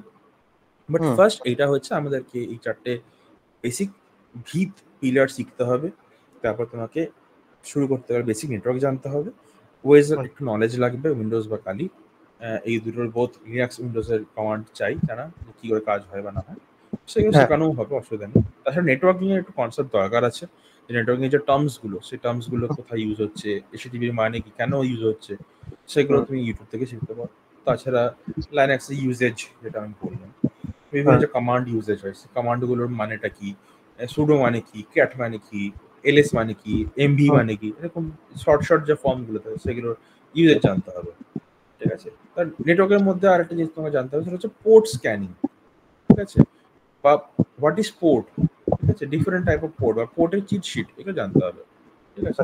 সেটা নেটওয়ার্কিং আন্ডারেই আসবে। পোর্ট নাম্বার, ধরো এই যে ওয়েবসাইটটা চলছে mirror.com, এই যে পোর্ট যদি না থাকে তাহলে এটা চলবে না, ঠিক আছে। পোর্ট নাম্বার হচ্ছে 80, ঠিক আছে। যে কোনো সাইট খোলো, গুগল খোলো, ইউটিউব খোলো, গিক ফর গিক খোলো, ড্রাইভ খোলো, মিট খোলো, যাই খোলো, এর পোর্ট নাম্বার 80 থাকবেই। যদি পোর্ট নাম্বার 80 থাকে তাহলে কিন্তু HTTPS থাকবে না, শুধু HTTP থাকবে। এবার যদি HTTPS থাকে, এর জন্য পোর্ট লাগবে 443, সব সাইটের জন্য একই প্রযোজ্য, ঠিক আছে। তো এরকম যে কনসেপ্ট গুলো তোমাকে জানতে হবে, সেটা তুমি এখানে 3 দিন বা 4 দিন যদি ইনভেস্ট করো নেটওয়ার্ক শেখার জন্য, খাতা পেন নিয়ে বসবে, লিখে নোট করে নিলে যে এটার জন্য এটা হয়। তোমাকে নোটিং, হ্যাকিং শিখতে গেলে ফার্স্ট হচ্ছে নোট করা, আর ইউটিউব, গুগল বা যে কোনো সার্চ ইঞ্জিনকে ইউজ করা, এই 3টে জিনিস তোমাকে প্রচন্ডভাবে করতে হবে। তবেই তুমি এই ফিল্ডটাতে মানে ভালো করে, যদি বাংলা ভাষাতে বলি একদম সোজা কথায়, জাকিয়ে বসতে পারে। আচ্ছা, ঠিক আছে। তো এটা হচ্ছে মেন জিনিস আমাদের।